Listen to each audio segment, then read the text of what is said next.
Bonjour à tous et bienvenue sur Public Sénat. À suivre ce matin sur notre antenne l'audition d'Yves Jégo, le secrétaire d'État à l'Outre-mer. Il a été entendu hier soir par les sénateurs de la mission d'information du Sénat sur l'Outre-mer. Je vous rappelle qu'en parallèle des États généraux de l'Outre-mer, les sénateurs ont souhaité rendre leur propre rapport d'information sur la situation dans les DOM. La mission a effectué plusieurs déplacements. Elle s'est rendue à La Réunion, en Guadeloupe, en Martinique, mais également en Guyane. Sur place, elle a rencontré de nombreux acteurs sur les thèmes de l'emploi, de l'environnement, du logement. Elle a également évoqué la situation financière de ces départements. Autant de thèmes qui ont été abordés hier soir à l'occasion de l'audition d'Yves Jégo. Tout de suite, donc, direction la salle Clémenceau pour cette audition.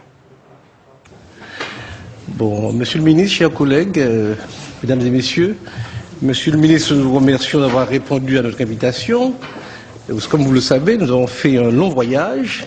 Nous sommes venus comme Ulysse, heureux. Après avoir visité tour à tour successivement la Réunion, la Guadeloupe, la Martinique, la Guyane, nous sommes venus avec un certain nombre de choses précises et nous voulons bien échanger avec vous ce matin. Nous avons le premier constat, et là on avait un petit peu subodoré à l'occasion du débat sur la LODEOM. Il s'agit bien des Outre-mer. Parce qu'effectivement, comme l'avaient souligné souvent nos collègues de la Guyane, nous avons des îles qui ont certes beaucoup de choses en commun, mais qui aussi ont des particularités bien à elles et qu'il faudrait prendre en compte. Alors, nous avons, si vous voulez, articulé notre démarche autour de 4 thèmes, 5 thèmes, même les finances locales, la continuité territoriale et l'insertion de la zone, la jeunesse, la gouvernance, toute chose bien vue, revue dans nos différents départements. Et si vous le voulez bien, pour l'organisation de nos débats, je vais vous passer la parole pour faire rapidement un état des lieux. Et puis après quoi, monsieur le rapporteur de l'IG vous posera un certain nombre de questions et puis nous allons ouvrir le débat avec nos autres collègues. Alors, je vous passe la parole pour 10-15 minutes, monsieur le ministre, et puis ensuite, après coup, nous allons discuter. Merci, monsieur le président, mesdames et messieurs les sénateurs, merci de m'accueillir. Je mesure l'importance des travaux qui est celui de votre qui sont ceux de votre commission, de votre implication, parce qu'effectivement, ce long voyage que vous évoquiez vous a, je crois, permis de mieux appréhender les réalités et de mieux découvrir sans doute pour certains ou de mieux comprendre pour tous les réalités de nos Outre-mer. Je crois que vous avez raison d'insister, et c'est la première chose que je voudrais développer devant vous, sur la diversité des situations et sur la difficulté qu'il y a de comparer la situation de la Guyane avec celle de la Réunion, de comparer la situation de Saint-Martin avec Wallis et Futuna, ou de comparer les 115 îles de la Polynésie française avec Saint-Pierre et Miquelon. Il y a dans l'appellation Outre-mer évidemment une unité qui est celle de la République et de nos devoirs vis-à-vis de ces territoires, mais aussi une diversité géographique, locale, de taille, de circonstances qui est tout à fait considérable et qui doit, à mon sens, mieux éclairer les politiques publiques de l'avenir. Je pense que une des clés de l'avenir est sans doute de trouver la forme pour garantir l'unité républicaine, mais permettre à chaque territoire un développement harmonieux fondé sur ses réalités propres et sur ces réalités qui ne sont pas les mêmes partout. Je sais, et l'histoire nous éclaire, que le grand combat de la départementalisation de l'après-guerre a amené à ce que l'idée de droit commun soit une idée forte et il faut y être attaché. Mais je crois que une des clés pour l'évolution, c'est aussi que le droit commun doit savoir s'adapter à la diversité et qu'il y a des politiques publiques qui ne peuvent pas, à l'évidence, se décliner de la même manière sur chacun de nos territoires, quel que soit l'attachement qu'on ait à l'unité de la République et aux règles constitutionnelles qui fait que chacun de nos compatriotes doit être traité de la même manière.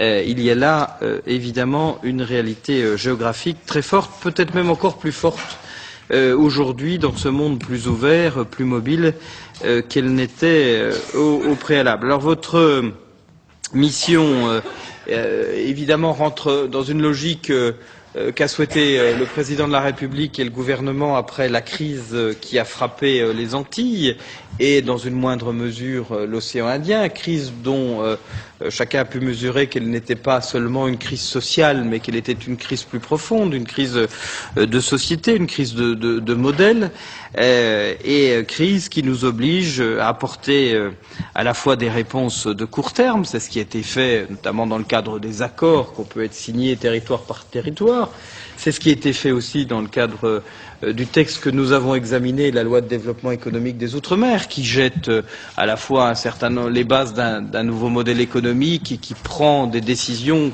qui vont s'appliquer immédiatement, mais que ces décisions de court terme, ces décisions de réponse conjoncturelle doivent se tenir et doivent prendre place dans un cadre d'évolution structurelle peut-être plus ambitieux, plus lourd, et que ce cadre doit se fonder sur une réflexion partagée. Réflexion de la Haute Assemblée, travail fait évidemment par les pouvoirs publics, mais aussi réflexion fondée sur les états généraux de l'outre-mer, qui sont, vous avez pu le constater dans vos déplacements, aujourd'hui un des sujets d'actualité, qui sont un exercice original, qui n'a jamais eu lieu sous cette forme, en tout cas récemment. C'est un exercice d'intelligence partagée, c'est un exercice sans tabou, sans a priori, avec une volonté du gouvernement de fixer un cadre pour que chacun puisse s'exprimer, mais que ce cadre soit tellement souple qu'il soit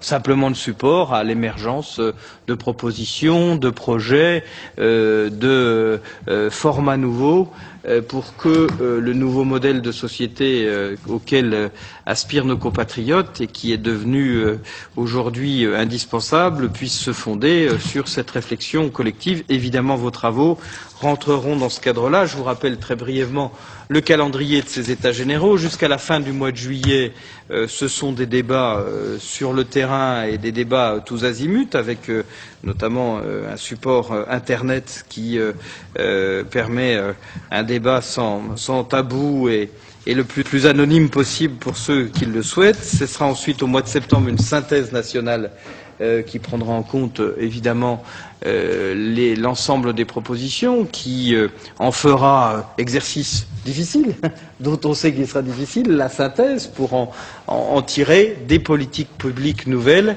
qui seront à l'ordre du jour d'un conseil interministériel de l'outre-mer, si j'ose dire d'un premier conseil interministériel de l'outre-mer qui se tiendra au mois d'octobre et qui prendra des décisions, qui éventuellement ouvrira de nouveaux champs législatifs pour que nous puissions avoir à assurer que le travail fait par les uns et par les autres trouvera une conclusion.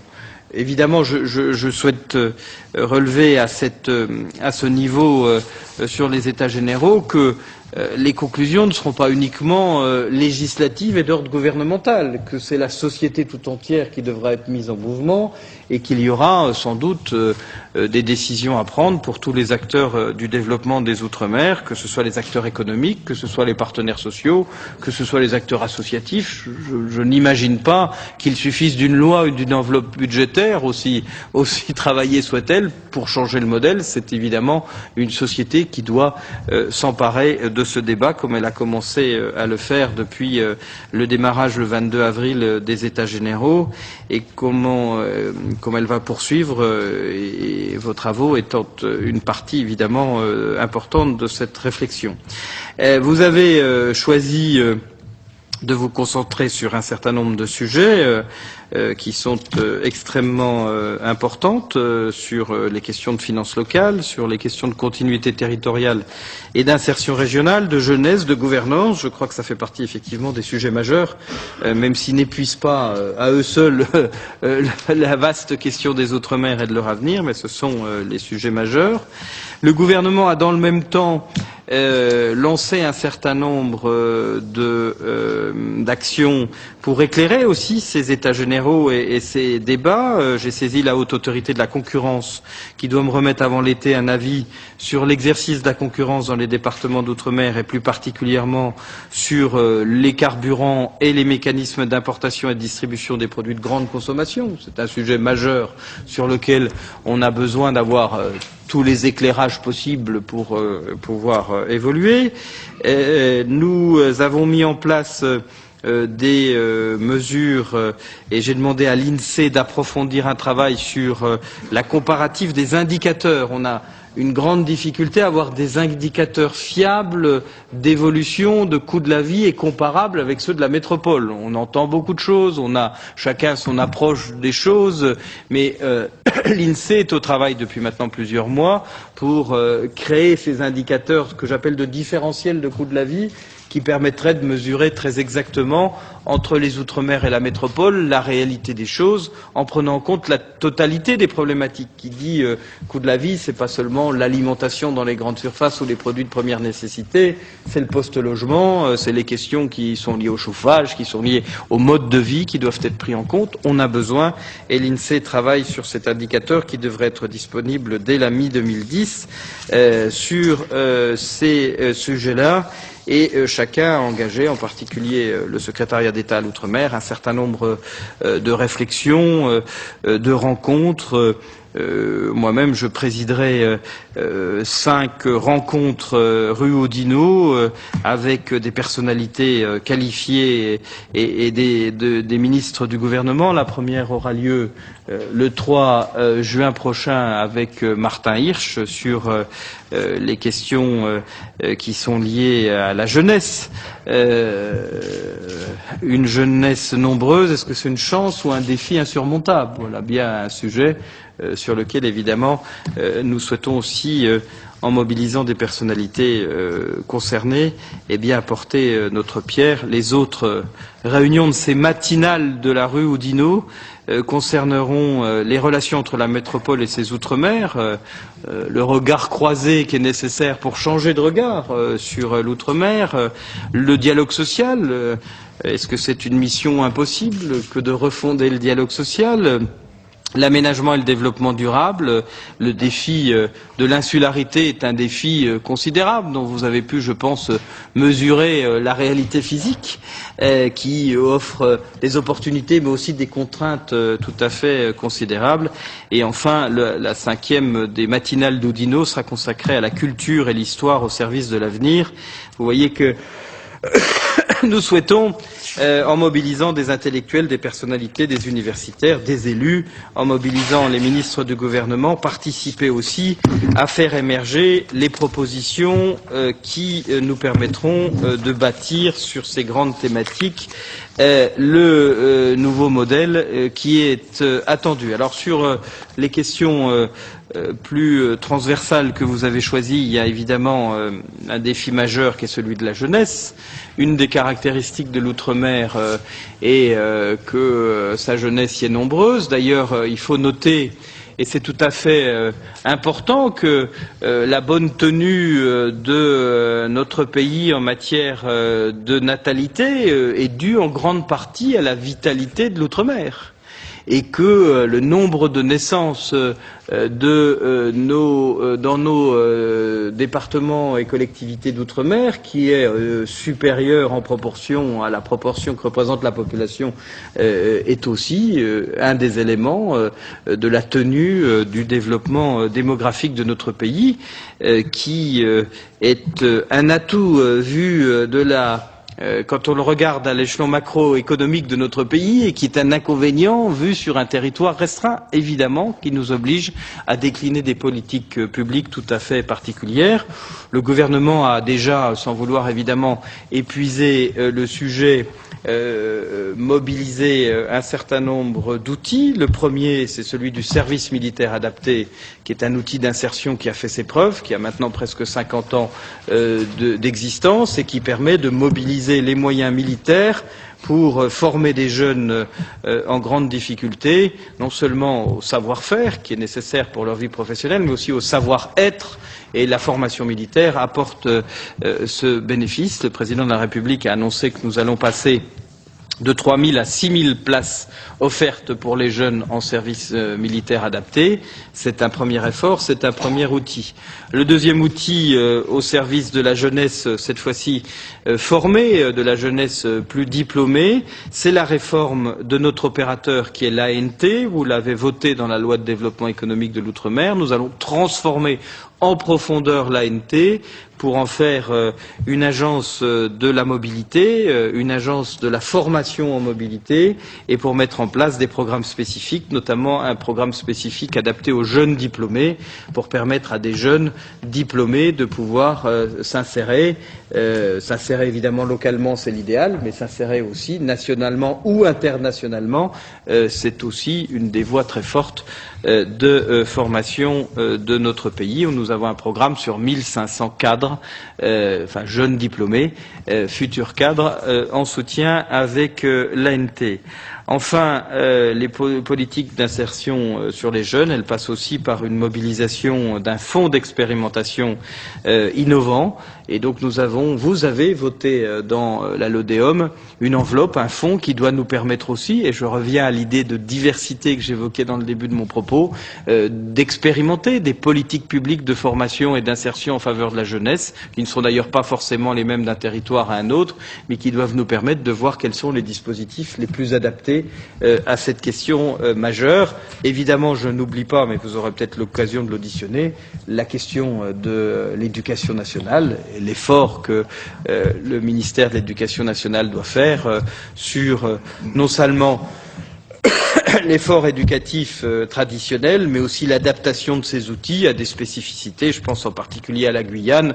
On ne peut pas continuer de raisonner quand on est très loin sur l'Oyapock ou sur le Maroni, avec les mêmes raisonnements d'enfants se levant à 5 heures du matin, allant prendre une pirogue, venant dans une école où il n'y a pas forcément une restauration scolaire et rentrant chez eux l'après-midi dans des conditions épouvantables. Je crois qu'il faut là développer des mesures de téléenseignement, d'utilisation des moyens modernes d'enseignement, qu'il faut que nous fassions œuvre d'imagination pour adapter les outils de l'éducation à des réalités physiques qui sont des réalités tout à fait particulières. Et je pense qu'il y aura peut-être dans l'audition que vous aurez du ministre de l'Éducation nationale vraiment un sujet majeur sur ces questions de jeunesse, sur ces questions d'insertion professionnelle qui doivent nous mobiliser. Le deuxième thème, avant de répondre à vos questions, c'est évidemment le thème de continuité territoriale et d'insertion régionale. Vous avez bien fait de les lier parce qu'ils sont très liés. Moi, je suis persuadé, après 14 mois de responsabilité sur les questions ultramarines, que l'avenir de l'outre-mer et que le nouveau modèle passe d'abord et peut-être même avant tout, en tout cas avec la même puissance, par une meilleure insertion dans le tissu régional. L'avenir de la Caraïbe française se situe dans le développement de nos relations avec le reste de la Caraïbe. L'avenir de la Guyane se situe sans doute dans une insertion plus grande dans son tissu amazonien et dans ses liens avec les grands pays voisins, notamment le Brésil. L'avenir de Mayotte et de la Réunion passe par une meilleure insertion dans l'océan Indien et évidemment dans le Pacifique par des liens plus forts avec les grands pays voisins. Je pense naturellement à l'Australie pour ce qui est de la Nouvelle-Calédonie et Wallis et Futuna qui doivent être prises en compte. Alors, comment cette coopération régionale peut être renforcée? D'abord, avec deux axes forts, me semble-t-il, celui de la continuité des liaisons territoriales. On ne peut pas continuer d'avoir les difficultés qu'on connaît aujourd'hui sur les liaisons, ne serait-ce qu'entre les îles du sud de la Guadeloupe et la Guadeloupe. qui sont pour le moins difficiles et très coûteuses. Il faut vraiment que nous puissions nous poser les questions, et moi je souhaite qu'il y ait un schéma de continuité territoriale régionale qui soit mis en place, et que les liaisons qui puissent être faites entre les différents territoires et leurs voisins immédiats soient vraiment travaillées au titre d'un service public de continuité territoriale qui, à partir du moment où il va permettre un meilleur rayonnement sur l'environnement régional, va permettre les échanges, le développement de l'activité économique, de l'activité touristique, et va permettre de mieux inscrire ces territoires dans une logique de proximité. Je le dis souvent sous le ton de l'anecdote, mais il m'a fallu plusieurs mois au secrétariat d'État à l'Outre-mer pour chaque déplacement, pour obtenir dans mes dossiers de déplacement autre chose qu'une carte du territoire dans lequel je me rendais, mais une carte de la région. Et il n'y avait pas de format de carte qui permettait, quand on allait se rendre en Martinique ou en Guadeloupe, d'avoir une vision un peu plus large et de voir ce qu'il y avait autour, si j'ose dire, pour parler de façon très triviale. Évidemment, je pense que cette ouverture sur la coopération régionale est importante. Ça veut dire continuité territoriale, ça veut dire un travail de mise à plat des dispositifs existants. Je prendrai qu'un exemple que vous n'avez pas visité, qui est celui de Wallis et Futuna.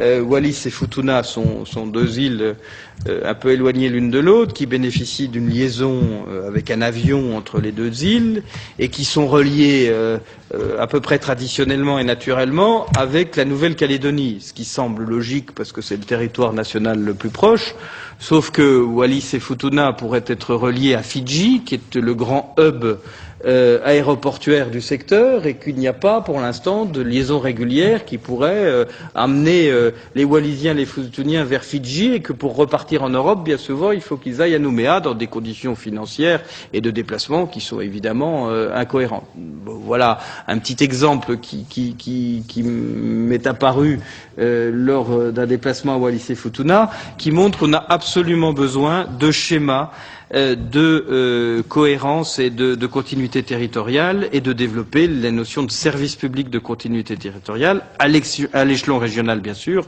mais évidemment la continuité territoriale, c'est aussi une problématique plus lourde de lien avec la métropole, de prix de billets d'avion.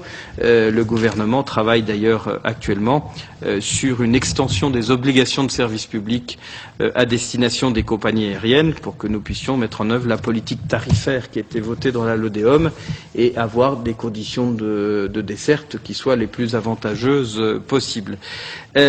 Cette question de la continuité territoriale sur l'insertion régionale, elle se double d'un autre sujet, c'est celui, de l'harmonie législative de ces territoires, notamment en matière économique.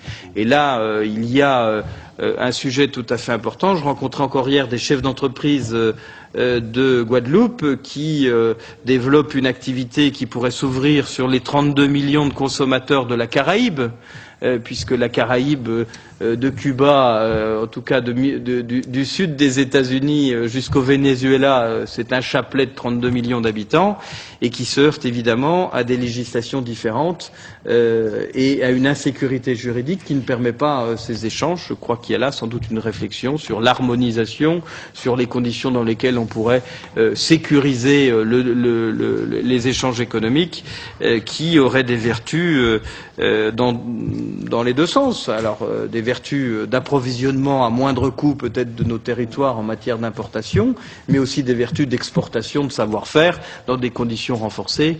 La réflexion sur le devenir régional, elle s'ouvre sur bien d'autres sujets.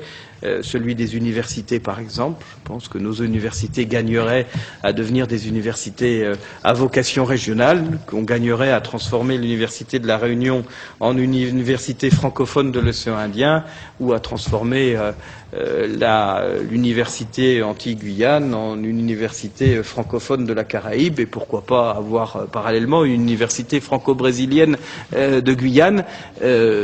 L'ouverture aux échanges, c'est aussi l'insertion des jeunes, c'est aussi la formation des jeunes, c'est aussi cette réalité qui fait que dans un monde globalisé, on ne peut pas continuer à raisonner uniquement dans un lien quasi binaire métropole-territoire, qu'il faut ouvrir le développement au secteur environnant et inscrire ces territoires dans leur dans leur perspective d'environnement.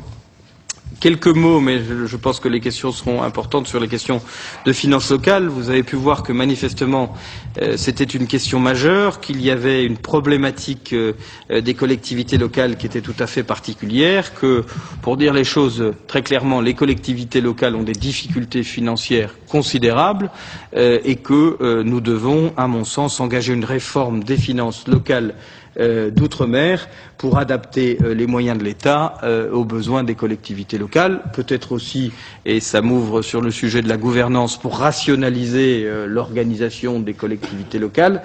C'est vrai que quand sur un même territoire vous avez 24 communes, 5 intercommunalités, un conseil général et un conseil régional qui gèrent le même territoire et une population de 300 ou 400 000 habitants, il y a peut-être des échelons sur lesquels on peut travailler en matière de rationalisation, et il y a en tout cas une approche du financement des collectivités locales qui doit être évoquée, avec des questions qu'il faut ouvrir, celle de l'octroi de mer, dont vous savez que l'Europe a mis une barrière, en tout cas pour rouvrir des négociations qu'est 2014.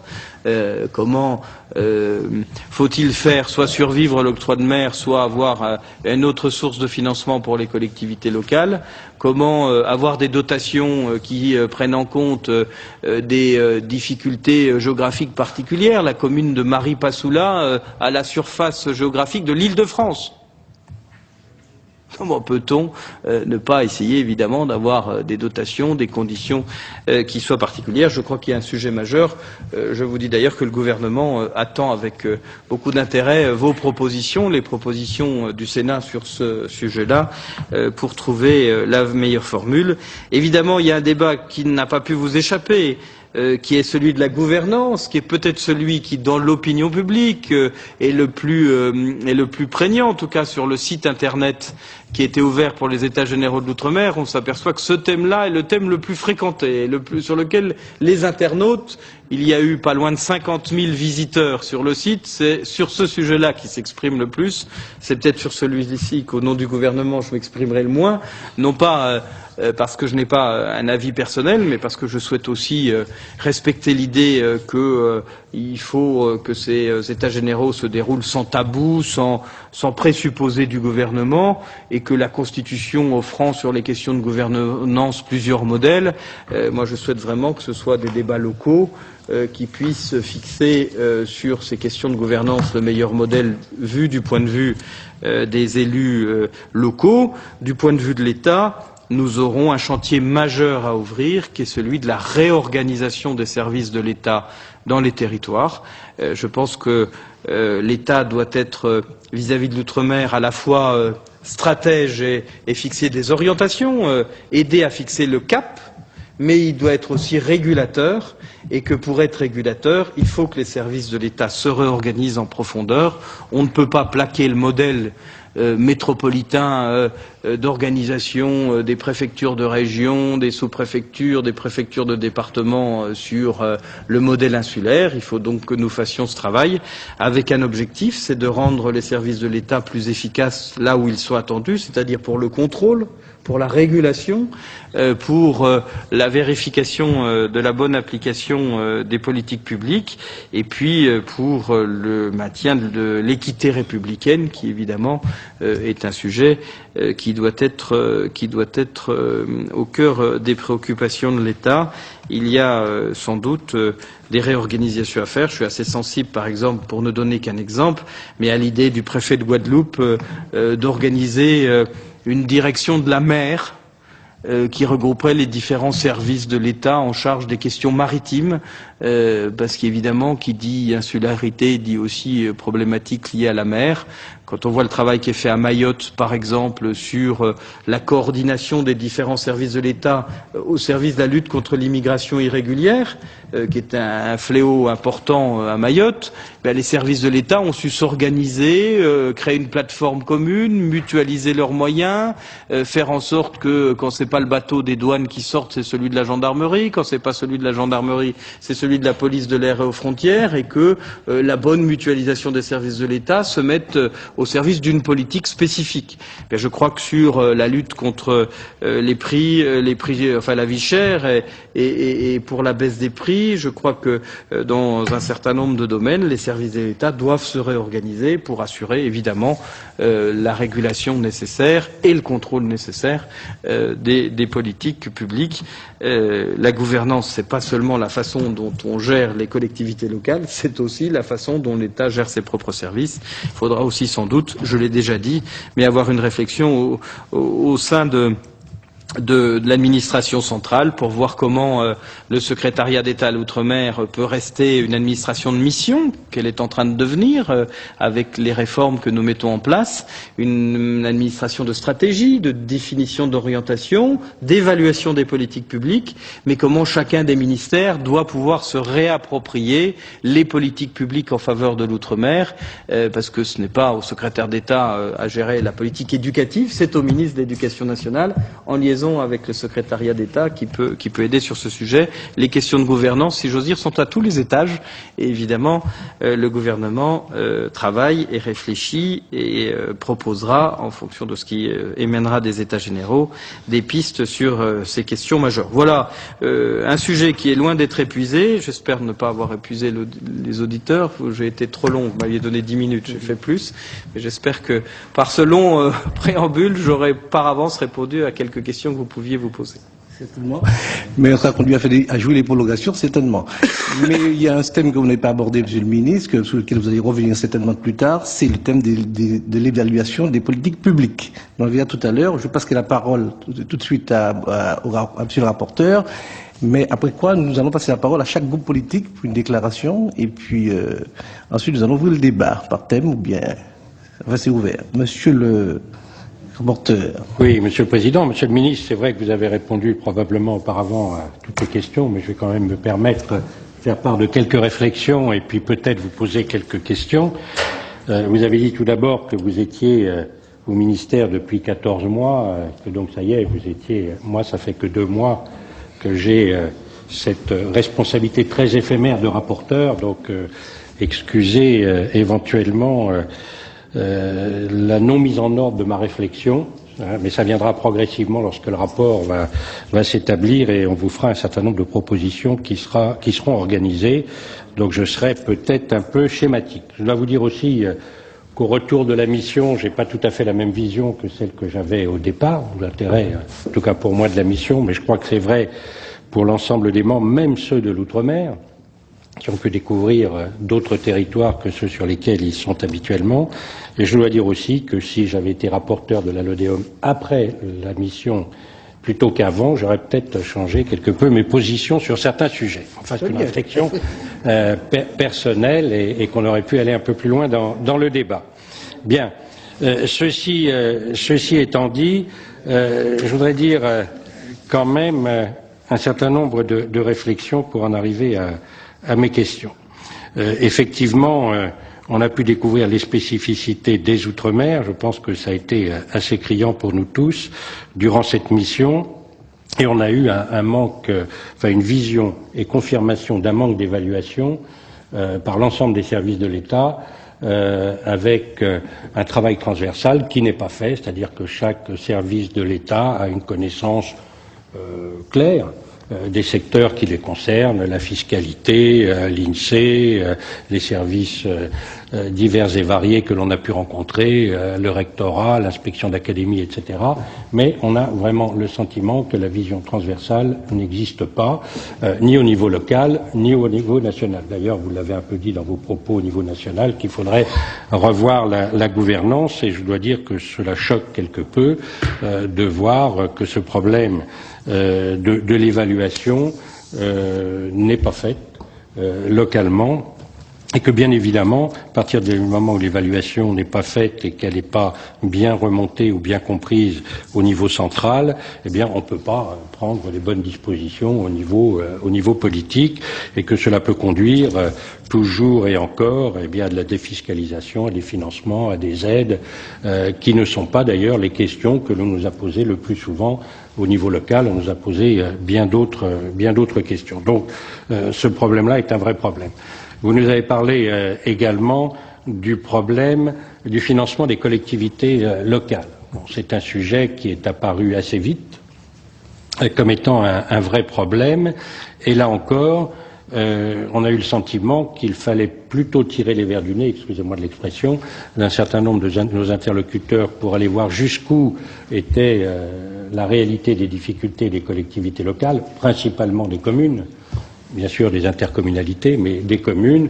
Je le dis pour mes collègues, mais ça sera mis dans le rapport avec des chiffres, la quasi-totalité des communes. Alors il n'y en a pas beaucoup des communes, hein, il y en a entre 20 et 30 en gros par département. Je rappelle que dans un département équivalent français, il y en a 300 quand il y en a 30 au niveau de l'outre-mer.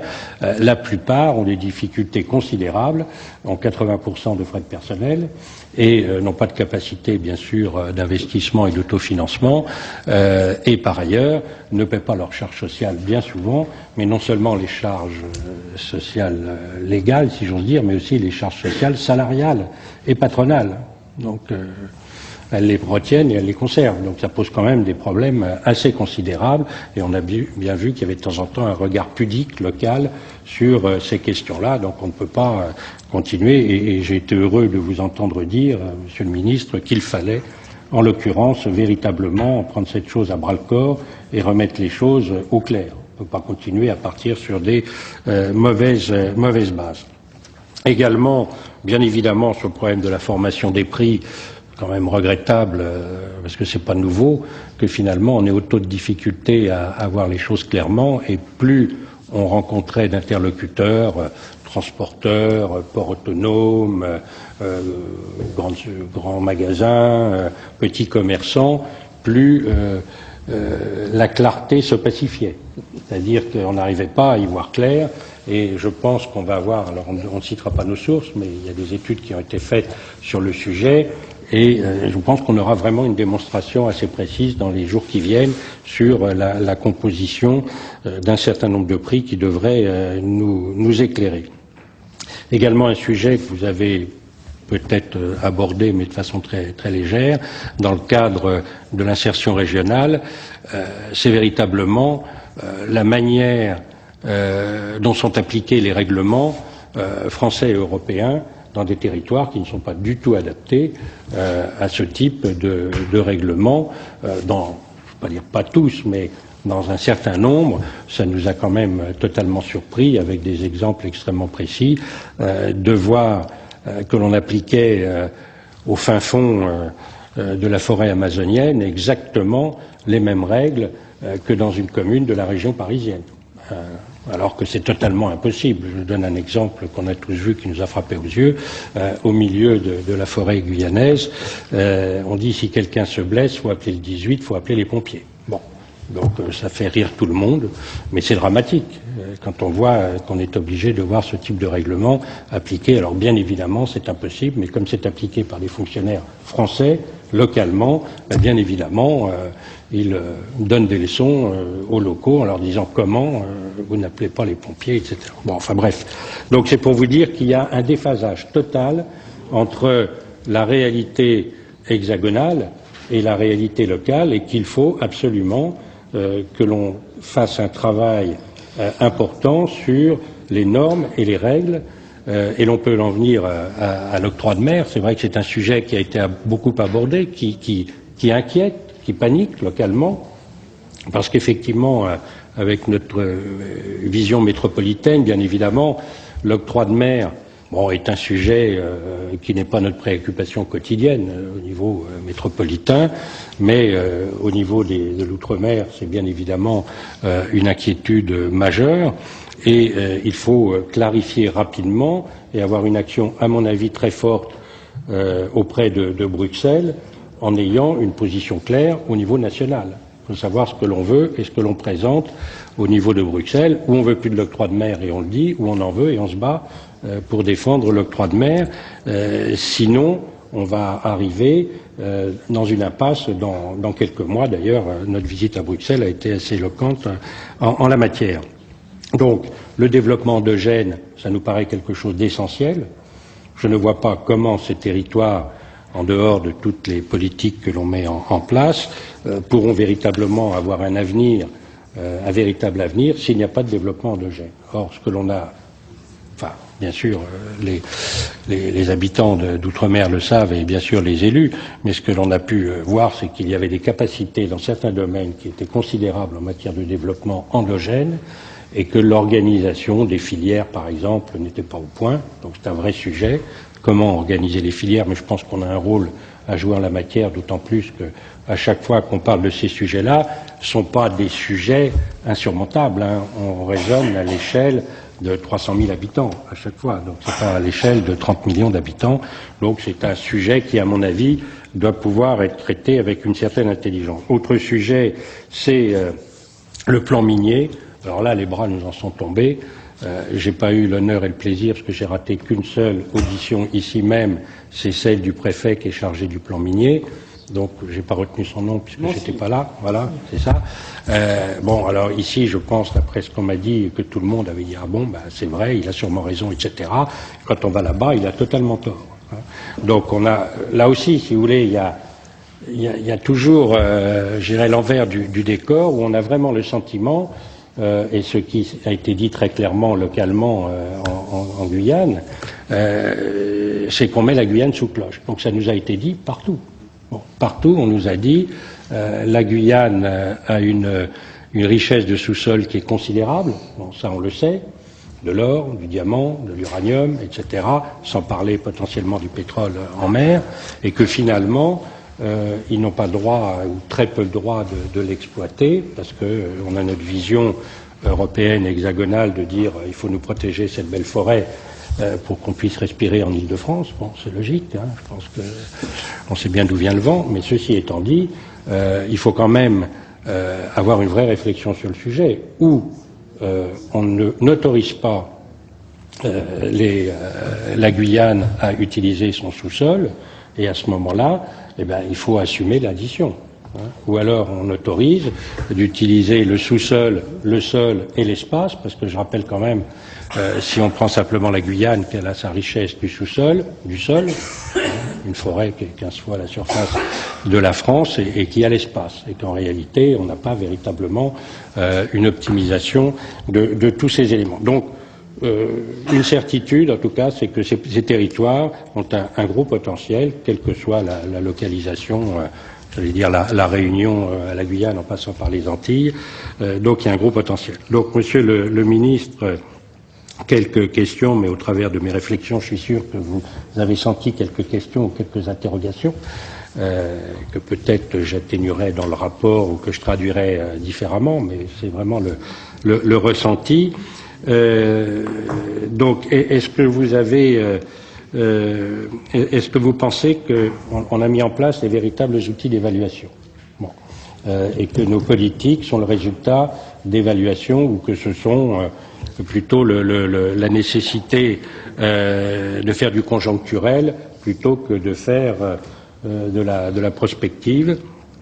Ensuite, est-ce que vous pensez que l'organisation la RGPP ou l'organisation de votre ministère, alors là je vais encore plus direct, sous la coupe du ministère de l'Intérieur, est une bonne organisation? Est-ce qu'il ne faudrait pas une organisation plus transversale?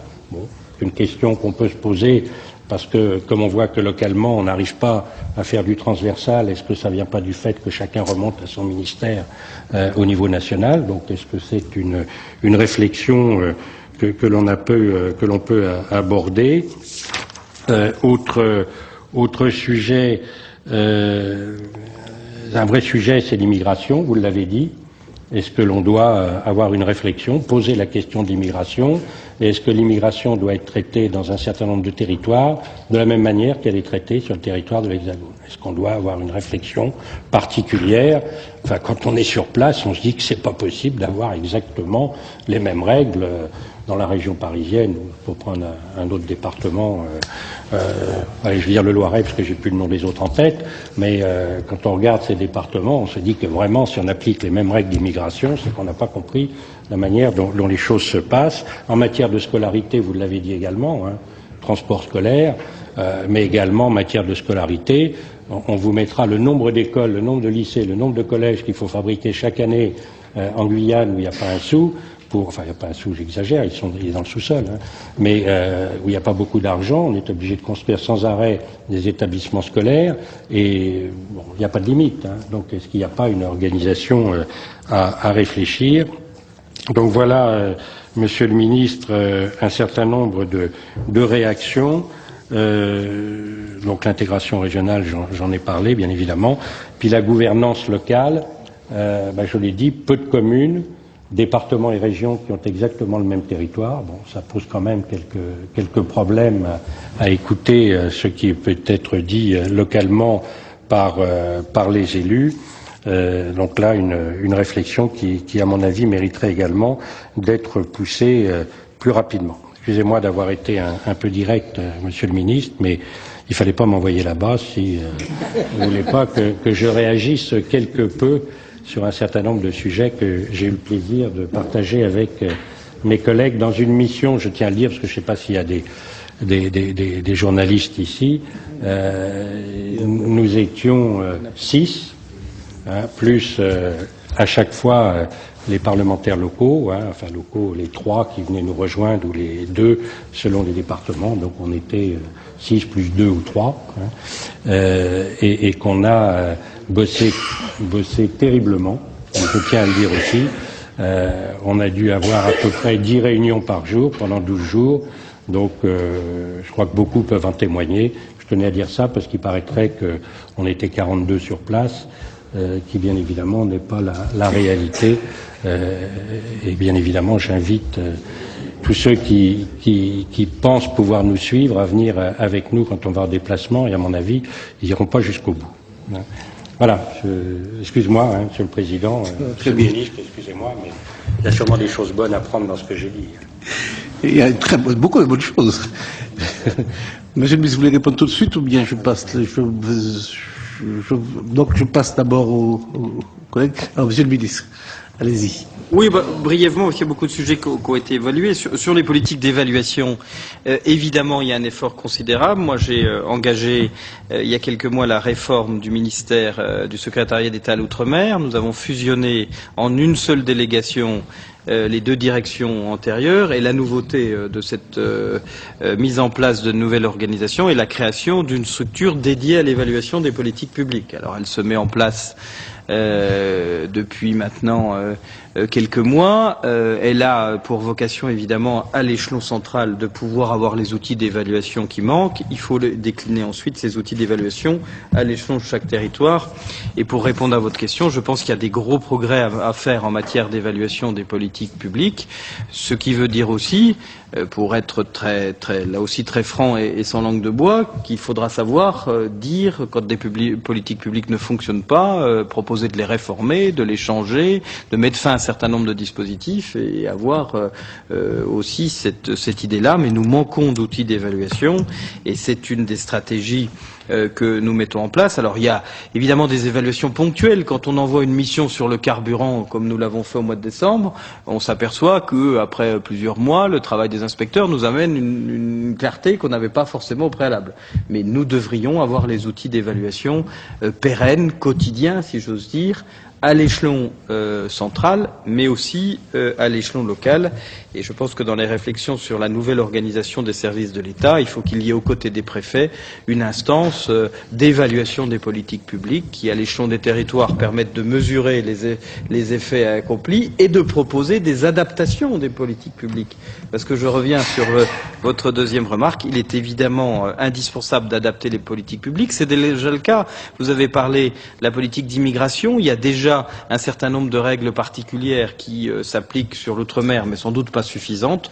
Moi, je suis revenu des déplacements comme les vôtres de la même manière. Je pense qu'on ne peut pas dire que d'un côté ou de l'autre du Maroni, on immigre, on traverse le fleuve.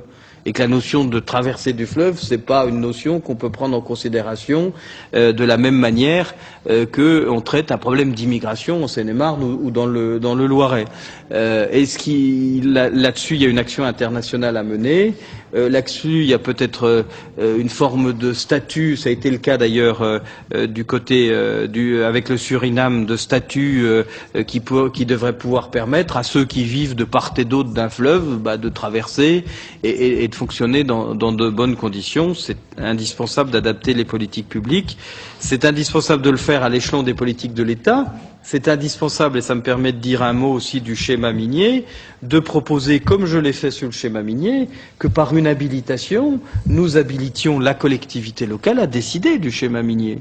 La Constitution le permet, c'est l'article 73 de la Constitution qui permet aux collectivités locales de demander des habilitations législatives. D'ailleurs, vous avez voté dans la LODEOM la première habilitation législative demandée par la Guadeloupe sur des questions de formation professionnelle et de création d'un établissement public de formation professionnelle. Moi, je serais très ouvert à ce que, par exemple, la collectivité de Guyane demande une habilitation législative pour gérer son schéma minier.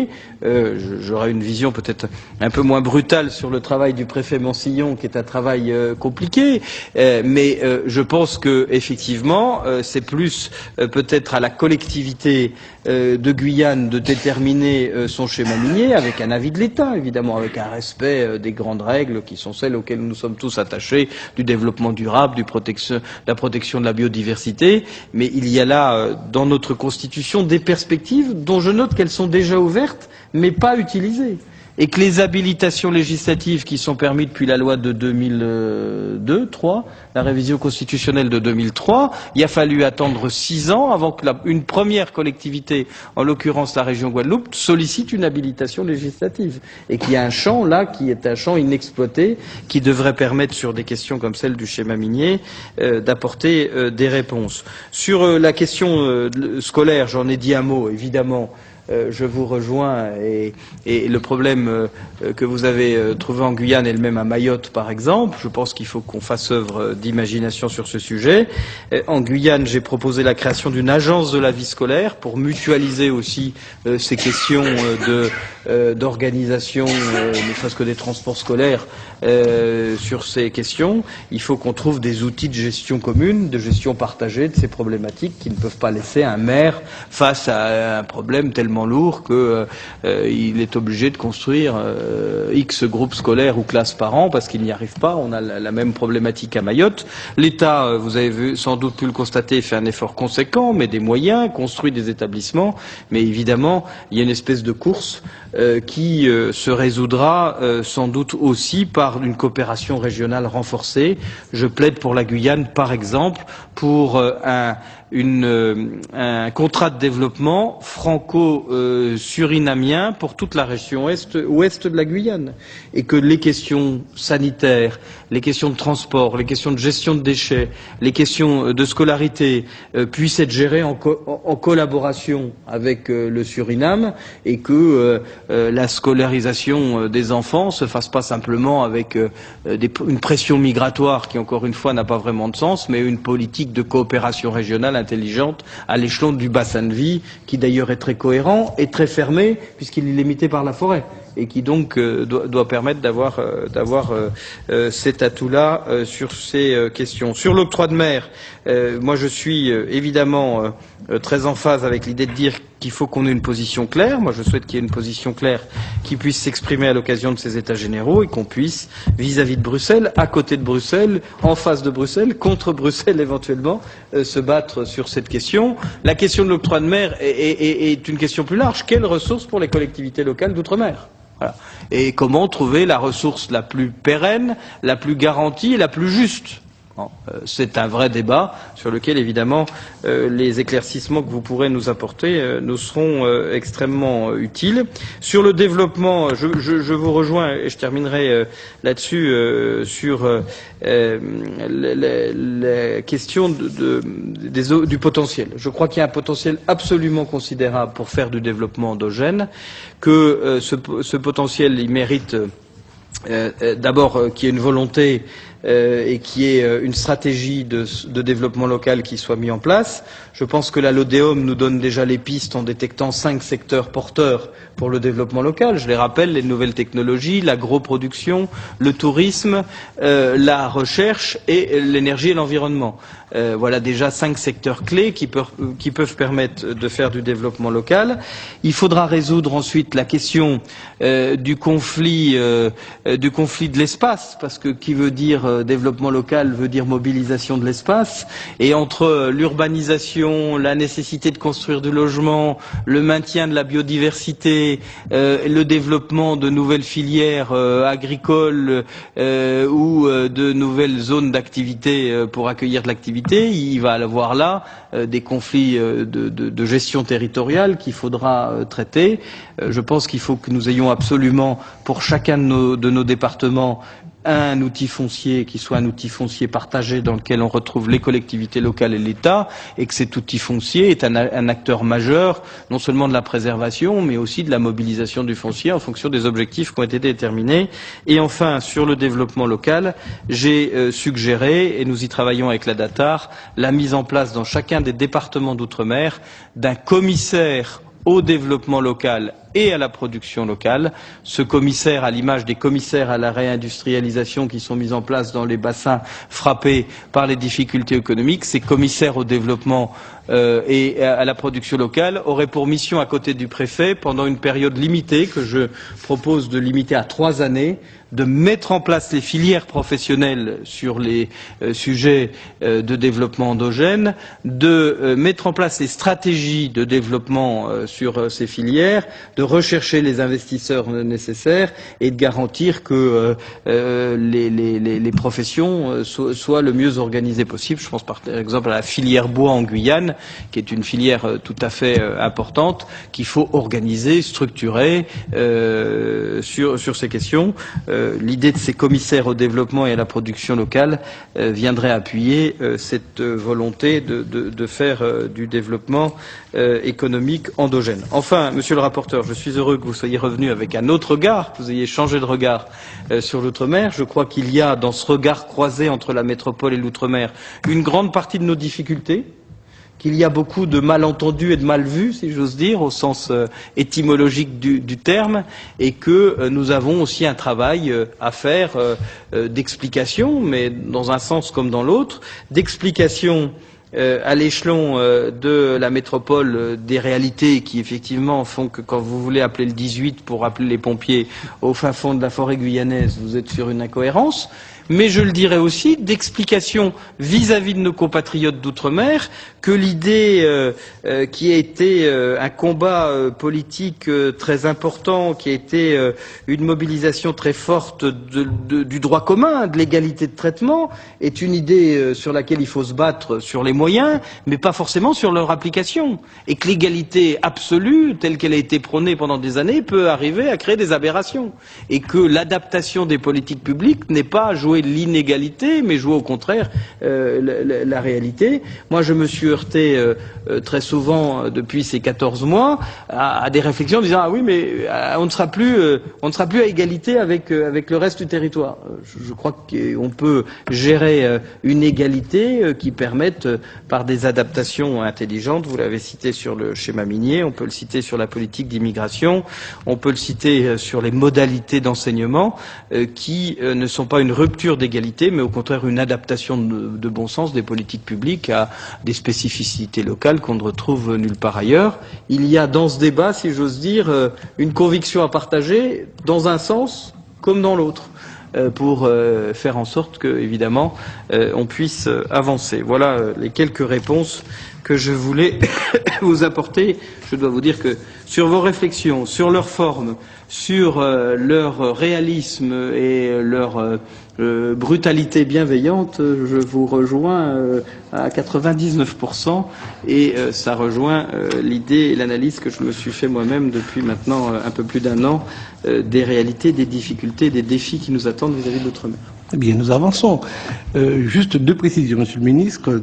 Vous me confirmez que concernant les habilitations demandées, il n'y a que la région Guadeloupe qui est demandé une habilitation. À ce jour, au titre de la possibilité ouverte dans l'article 73 de la Constitution depuis sa révision en 2003, il n'y a, à ma connaissance, je parle sous contrôle de mes collaborateurs, que la région Guadeloupe qui est sollicitée, qui a obtenu cette habilitation dans la LODEOM, une habilitation à pas à légiférer, c'est pas le terme, mais intervenir sur le champ législatif. Tout à fait, d'accord. Parfait, parce que j'avais cru comprendre qu'à la Martinique, on avait demandé des habitations. Si je prends acte. Aujourd'hui, à la Martinique, il y a un débat qui s'est ouvert sur la question des transports, mais il n'y a pas eu de demande formelle. Très bien. Je ne dis pas que ce débat n'existe pas, mais en demande formelle délibérative d'une assemblée pour solliciter une habilitation dans ce domaine, il n'y a que la Guadeloupe. La Martinique, on sait, parce que je m'en suis ouvert avec le président Claude Lise, qu'il y a une réflexion menée sur les transports. Je pense d'ailleurs, ça me permet de dire un mot sur la politique des transports. Pour ma part, je pense en matière de transport, il faut aussi qu'on réfléchisse à une organisation cohérente. On a un syndicat des transports en Île-de-France pour 11 millions d'habitants. Il serait peut-être bien d'essayer de voir comment, territoire par territoire, on peut éviter le morcellement des autorités de transport et avoir une autorité unique de transport. Je pense d'ailleurs que le débat en Martinique, c'est de savoir si l'habilitation est demandée par le Conseil général ou par le Conseil régional sur ce sujet et que les délibérations qui existent pour l'instant ne nous précisent pas quelle est la collectivité qu'il faut habiliter. Donc on est prêt à en habiliter une, donc on peut en habiliter deux. Parfait. Et puis je voulais vous préciser quelque chose concernant l'octroi de mer. Il faut savoir que Bruxelles, on a vendu l'octroi de mer à Bruxelles, non pas comme étant un financement des collectivités territoriales, des communes, mais comme un dispositif susceptible de développer la création d'entreprises et par conséquent l'emploi. Et que les rapports qui doivent être faits pour la pérennisation de l'octroi de mer doivent viser à démontrer que le dispositif est utile et pertinent en matière de création d'emplois et donc de création d'entreprises. Voilà. Je passe la parole tout de suite à David Assouline qui a demandé d'abord. Et puis ensuite.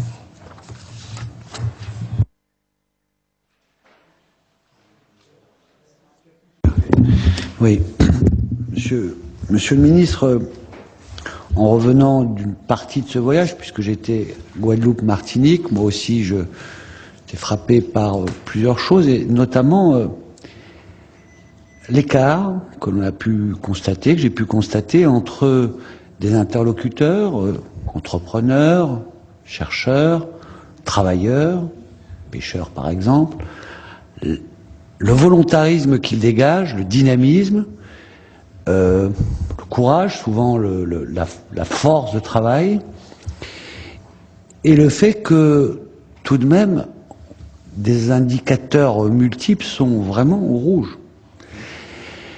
Et c'est rare, parce que dans des sociétés qui subissent de telles crises sociales, en général, ça déteint ensuite sur l'ensemble de ceux qui doivent agir et qui ont plutôt les bras ballants.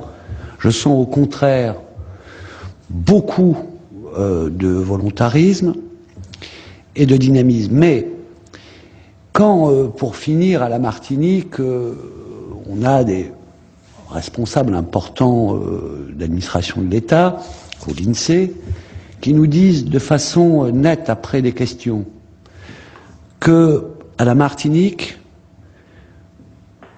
le problème n'est pas de savoir combien, mais quand on atteindra, et c'est sûr, 50 000 chômeurs et 10 000 entreprises qui ferment. On peut se dire que quand même, on n'est pas dans le temps long, alors que la crise a révélé qu'il y a un problème de développement, un problème de vision sur les 10, 20 ans, et qu'il faut travailler sur le fond, les structures, tout ce que font, peut-être, en tous les cas, veulent faire les États généraux, notre réflexion, des futures lois. Mais je me dis que si, dans les 6 mois, les outils pour rebondir, c'est-à-dire le fait que 50 000 chômeurs, 10 000 entreprises qui ferment, sur quelle base on repart? Tout peut être par terre. Et est-ce qu'il ne pourrait pas y avoir, indépendamment des différences de vision quand on est de la métropole là-bas, il y a aussi un problème de temps. J'ai ressenti ce problème de temps. Est-ce que le temps législatif qui permet de faire les choses sur le fond et l'urgence absolue de faire que des choses se maintiennent pour pouvoir rebondir, est-ce que vous n'envisagez pas quand même quelque chose qui ressemble à un plan d'urgence exceptionnel et assez massif pour faire que ça tienne les 6 mois, l'année de crise qu'on connaît dans le monde, en France, et qui frappe là-bas, peut-être de façon, pas peut-être, de façon très brutale. J'ai été frappé de ces deux choses et du fait que peut-être que si les États généraux ne sont pas, toutes les institutions qu'on a rencontrées y participent. Mais on ne peut pas dire que la population est mobilisée autour des États généraux, alors qu'elle s'est mobilisée sur d'autres choses il n'y a pas longtemps. Et que peut-être que c'est la dichotomie entre cette urgence, il faut, sur la question de l'emploi, sur la question de la formation des jeunes, sur la question du pouvoir d'achat, quelque chose qui relance la machine et qui empêche que les collectivités qui vont de plus en plus mal et à souffrir encore plus parce qu'il y aura plus de prestations sociales, plus de charges avec une telle situation. Voilà, ma question est nette. N'est-il pas, n'avez-vous pas la conscience qu'il y a entre la fin des États généraux, octobre, comité interministériel, et de là peut-être, certainement, du travail législatif que vous déciderez, quelque chose qui est long, alors que dès maintenant, il faut investir massivement pour que ça tienne d'ici là. Écoutez, ça me fait plaisir de vous entendre parce que quand je me suis battu pour dire qu'il fallait voter la LODEOM à tout prix et pas attendre les États généraux, c'est parce que j'étais sur cette réflexion-là. Et quand, y compris d'ailleurs contre l'avis de quelques parlementaires qui disaient « mais on ne comprend pas pourquoi vous voulez voter une loi et ensuite faire des États généraux », il y avait une urgence. Et cette urgence, évidemment, il faut des réponses de très court terme. Les États généraux, je l'ai dit, c'est le cadre structurel. Il faut des réponses de conjoncture. Alors, ces réponses, quelles sont-elles? D'abord, on a mis en place ce qu'on appelait le plan Corail, qui est un plan massif de moratoire sur les dettes fiscales et les dettes sociales des entreprises, d'effacement de dettes sociales pour beaucoup d'entreprises, de mesures de relance de l'activité touristique. Je faisais le bilan de la première mesure de relance de l'activité touristique. Les plus gros tour opérateurs nous disent qu'ils ont aujourd'hui 6% de réservations en plus que l'année dernière à la même date sur les périodes des semaines qui viennent et des mois qui viennent grâce à ces dispositifs. Donc il y a des mesures sur ces sujets. Il y a le fonds exceptionnel d'investissement de l'outre-mer où nous avons 165 millions d'euros qui sont posés sur la table des collectivités locales aujourd'hui. C'est pas des mesures demain, c'est fait. Nous avons les mesures de la loi de développement économique de l'outre-mer qui s'appliquent dès cette année, au 1er juillet pour les mesures de baisse de charges et dès cette année pour les mesures pour les entreprises. Je ne sais pas quels sont les chefs d'entreprise que vous avez vus, je ne sais pas d'où sort ce chiffre de 10 000 disparitions d'entreprises, il est farfelu. Il sort d'un esprit farfelu parce qu'il n'est fondé sur aucune évaluation. Personne ne peut avoir cette évaluation. J'ai passé encore récemment beaucoup de temps avec les services de l'État en charge de ces questions. Personne ne peut dire ou prévoir 10 000, 15 000, 5 000 fermetures d'entreprises. C'est fondé sur un sentiment, sur une projection dans l'avenir j'ai entendu, hein, c'est le MEDEF qui dit ça. En tout cas, moi, c'est le MEDEF qui le premier l'a dit. Ensuite, peut-être qu'il a s'aimé dans des esprits sur ce sujet, qui dit il y aura après la crise sociale 10 000 fermetures d'entreprises. Moi, j'ai eu beau interroger tous les services de l'État, les services de l'IEDOM, qui est la Banque de France de l'Outre-mer, les services fiscaux, les services du TPG, personne n'est capable d'anticiper. Je ne dis pas que c'est pas vrai, je dis que c'est farfelu parce que c'est fondé sur rien. Pourquoi 10 000? Pourquoi pas 30 000? Eh ben, si c'est un service de l'État, il faut me le trouver, parce que celui-là, mais je le lirai avec intérêt, mais peut-être vous pouvez me le donner avant le rapport. Mais c'est sans doute un service de l'État trop proche du MEDEF, ça existe. En particulier outre-mer. Écoutez, ça existe. Sur ce sujet, d'où l'intérêt d'avoir des services de l'État qui sont capables de faire des évaluations et qui sont capables de ne pas aller chercher leurs chiffres aux mauvaises sources. Donc on a des mesures qui sont des mesures d'urgence sur ce sujet. Les mesures de la LODEOM que vous avez votées sont extrêmement puissantes. Une entreprise qui ne va plus payer cette année, de taxes professionnelles à hauteur de 80%, de foncier bâti et d'impôts sur les sociétés. Je faisais le point avec une entreprise dans le secteur du tourisme qui a 120 salariés. C'est 600 000 € cette année d'économiser pour cette entreprise. C'est pas l'année prochaine, c'est dès la trésorerie de cette année. Si vous y ajoutez les baisses de charges, si vous y ajoutez les mesures que j'évoquais du plan Corail, si vous y ajoutez l'investissement massif en matière de plan de relance, alors effectivement, il faut ensuite que les collectivités locales puissent mettre en œuvre les dispositifs. C'est d'ailleurs pour ça que sur le financement du plan de relance, on a été très large dans les critères. On n'a pas dit il faut que vous apportiez, on a monté jusqu'à 75% les financements de l'État pour que les projets puissent démarrer. Si vous y ajoutez en plus le résultat la mise en place anticipée, par exemple, du RSTA, qui est le dispositif qui va être mis en place au mois de juillet, les premiers versements au mois de juillet. Cette année, l'État va investir dans une relance quelque part de la consommation, qui est une demande, je crois, que j'ai entendue sur certains bancs des assemblées parlementaires, 233 millions d'euros en Outre-mer, 233 millions d'euros dans les économies ultramarines dès cette année, ce qui va avoir un effet sur l'économie qui est un effet considérable.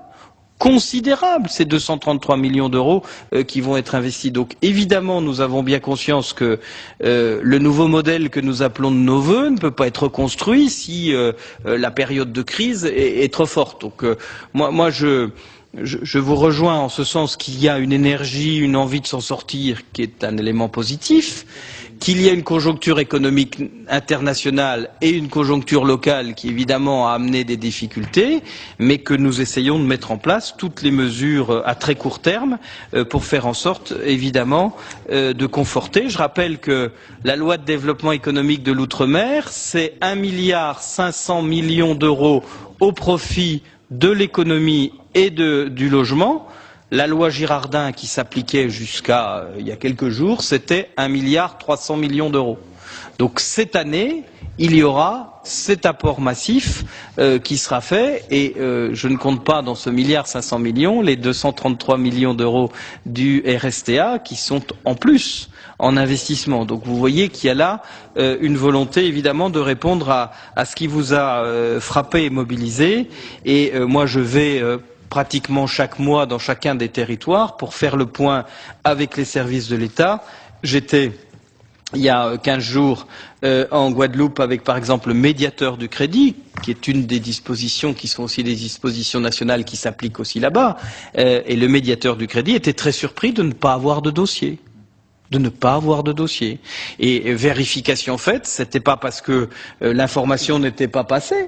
C'était simplement parce qu'il n'y avait pas d'entreprise qui avait les besoins sur ce sujet-là. Alors, le médiateur s'est posé la question, on s'est posé la question, moi j'ai demandé à ce qu'on relance la communication sur ces sujets-là, mais il y a aussi des réalités économiques qui méritent, à mon sens, d'être regardées de très près, et je serais très intéressé de savoir quel est le service de l'État qui a pu vous donner ce chiffre farfelu des 10 000 disparitions d'entreprises, parce que sincèrement, j'ai entendu ce chiffre.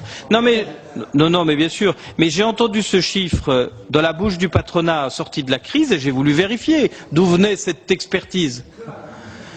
J'ai entendu ce chiffre à la sortie de crise et j'ai demandé au service de me dire ça repose sur quoi, et personne à ce jour n'a été capable de me dire sur quoi ça reposait, si ce n'est une déclaration du MEDEF de la Martinique, pour lequel il faut avoir le plus grand respect, mais qui, à ma connaissance, n'a pas démontré sa réalité. Alors, je vais être très prudent, hein, monsieur le sénateur.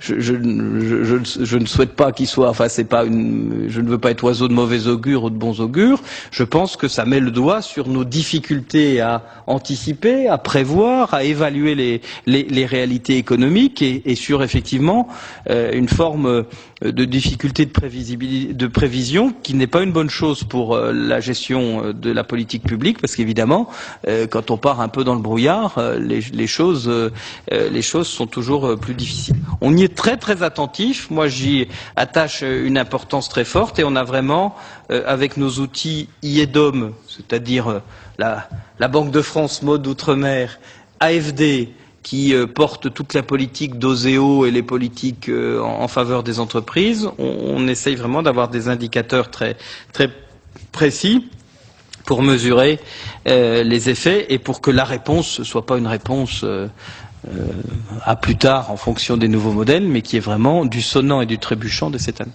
Et je vous remercie. Mais monsieur le ministre, concernant la Guadeloupe, le médiateur, regardez de plus près, parce que les dossiers ont été retirés, mais je crois qu'il y a des difficultés à les monter. Alors, il faudrait peut-être regarder de plus près, peut-être. Voilà, c'est ça, d'accord. Monsieur Toreco.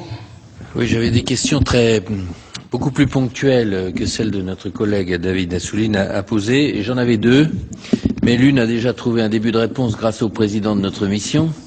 Parce que j'étais étonné que depuis le début de notre rencontre cet après-midi, on ne parle pas quand même de l'octroi de mer par rapport aux interrogations qui se posent à Bruxelles. Parce que ça, on l'a quand même pas évoqué, ou pas suffisamment évoqué. Mais le président Larcher y a fait non seulement allusion, mais à juste titre référence, parce que quand on sait que l'octroi de mer, ça doit être à peu près 30 à 40% des ressources pour les communes. Donc évidemment, c'est quelque chose qui me paraît fondamental, surtout quand on parle de plan de relance, surtout quand on parle d'investissement, et c'est encore plus difficile quand on sait qu'il y a 80%, je crois, des dépenses de fonctionnement qui sont plus ou moins liées au personnel. Donc la problématique, elle est lourde. Donc là, il y a une vraie question et il faut être très vigilant. La deuxième question concernait le coût de la vie. Parce que ça a quand même été un des thèmes à partir desquels les événements qui se sont déroulés il y a quelques mois ont démarré. Bien. Et on voit bien, parce que j'ai écouté ce que vous avez dit, Monsieur le Ministre, qu'on en est aujourd'hui, si j'ai bien compris ce que vous avez dit, à chercher des indicateurs fiables de différentiel du coût de la vie. C'est une commande, en quelque sorte, que vous avez passée à l'INSEE. Donc je vous en félicite, je vous en remercie. Je me dis quand même, c'est un peu particulier qu'on n'ait pas plus d'éléments statistiques fiables sur ce qui compose le coût de la vie, alors qu'on sait que c'est quand même depuis longtemps, on en parle avant même et bien avant ces événements.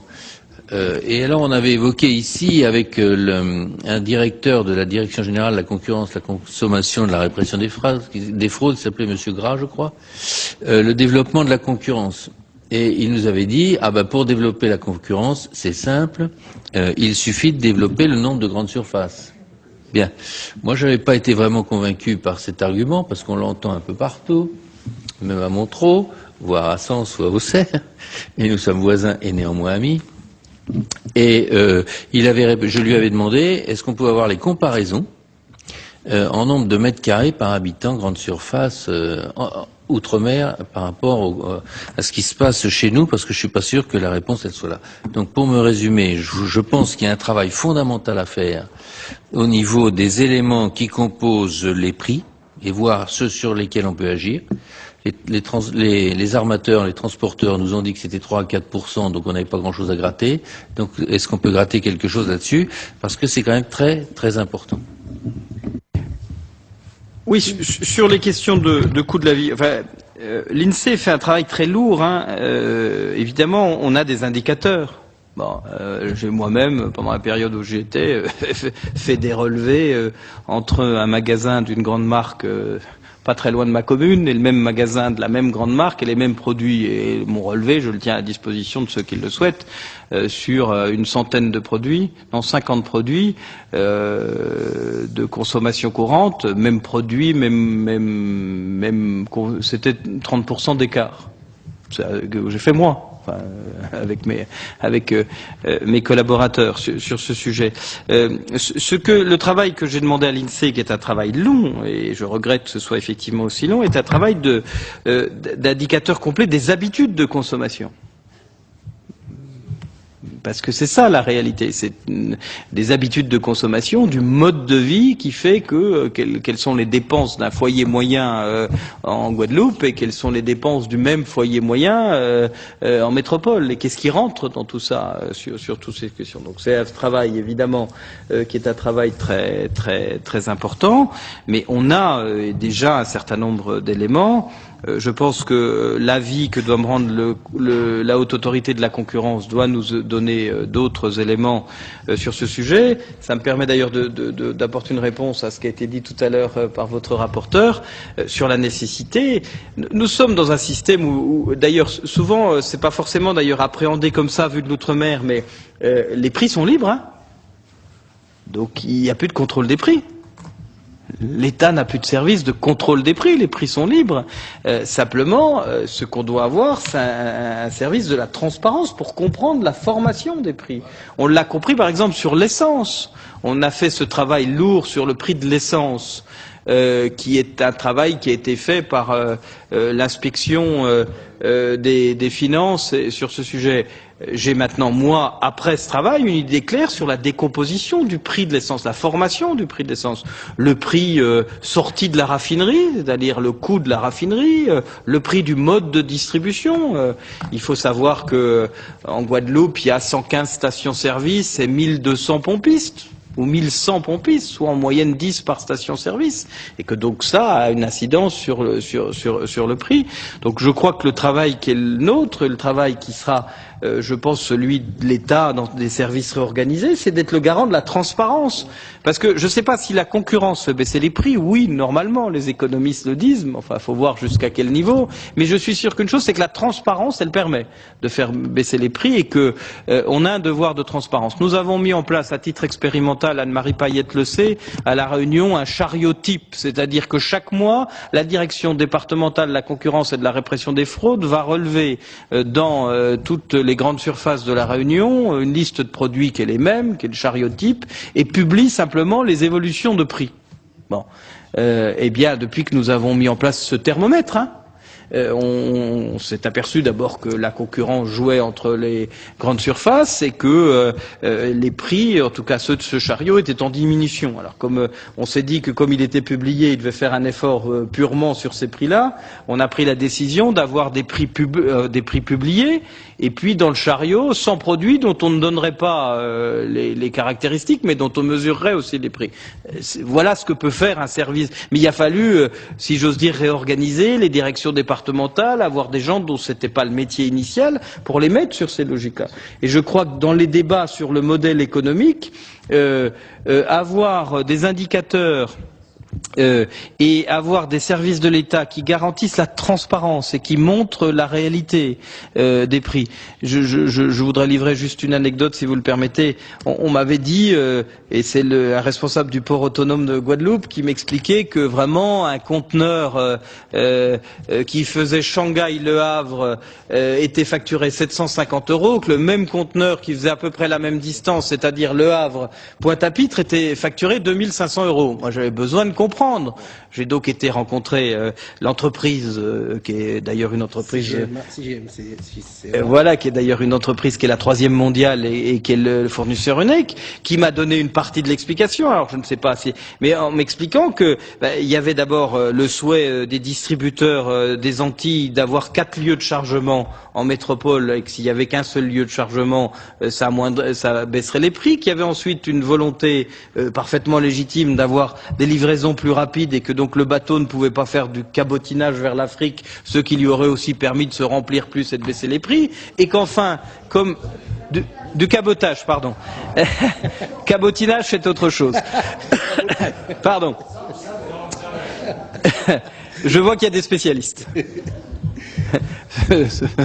Du cabotinage, du cabotage, et enfin dernier point, ce fameux bateau repartant avec des bananes nécessitait un certain nombre d'aménagements qui faisaient que c'était des bateaux spécifiques qui étaient fabriqués pratiquement pour le coup et qui avaient je ne sais pas si ça correspond à la totalité du différentiel de prix, mais en tout cas je pense que un des rôles et une des missions de l'État, ce sera sur ces sujets-là de faire la transparence, de montrer la réalité des choses des choses et de traquer au maximum les excès ou les abus quand ils peuvent se dissimuler dans des niches où chacun vient évidemment cacher quelque part des abus qui pèsent sur les prix. Il y a un travail extrêmement important à faire sur ce sujet. On a besoin d'indicateurs. Moi, je n'ai pas aujourd'hui l'indicateur du nombre de mètres carrés de surface commerciale par habitant comparé entre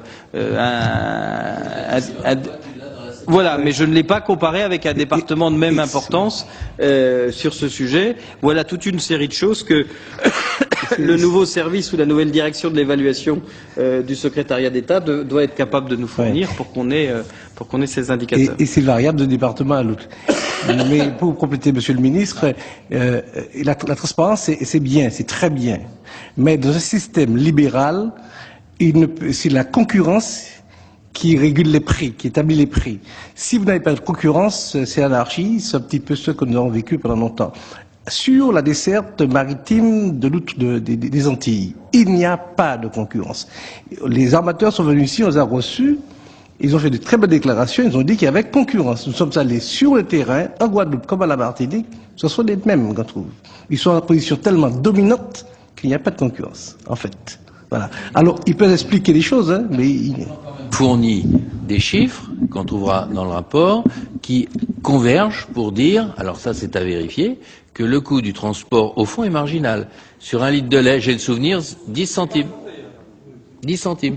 Si le président me permet, mais juste, j'ai eu le même débat sur l'essence.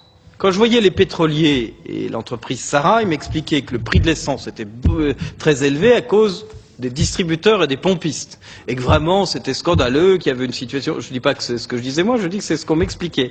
Et parallèlement, quand je voyais les autres acteurs, ils m'expliquaient que vraiment, c'était très raisonnable le mode de distribution, mais que les prix étaient très élevés, parce que le pétrolier, au passage, faisait des marges indues. La mission qu'on a envoyée nous a permis de voir quoi? Que chacun avait un peu raison et un peu tort. Et que, effectivement, cumulé au bout du système, il y avait une situation qui était très préjudiciable aux consommateurs, qui était au bout du tuyau, si j'ose dire, mais qui avait effectivement, dans l'ensemble du dispositif, matière à faire des progrès, et que quand on ajoutait les progrès des uns aux progrès des autres, ben on finissait par avoir une situation qui redevienne plus normale. C'est un des éclairages qui nécessite, à mon sens, qu'on puisse avoir sur le maximum de sujets ces outils de la transparence pour pouvoir voir la réalité des choses, et évidemment, comme on va le faire sur le prix de l'essence vis-à-vis des pétroliers, ou comme il faudra peut-être qu'il y ait cette réflexion à l'échelon des territoires vis-à-vis du mode de distribution, eh bien, chacun essaye de trouver les efforts là où il doit être fait. On a évidemment une obligation de transparence qui a beaucoup manqué et qui est à la source de beaucoup des critiques, de beaucoup des insatisfactions, et je le dirais, de beaucoup des dérives. Bien sûr, tout à fait. Et le cabotage n'explique pas tous les cabotinages. D'accord. Anne-Marie Payette.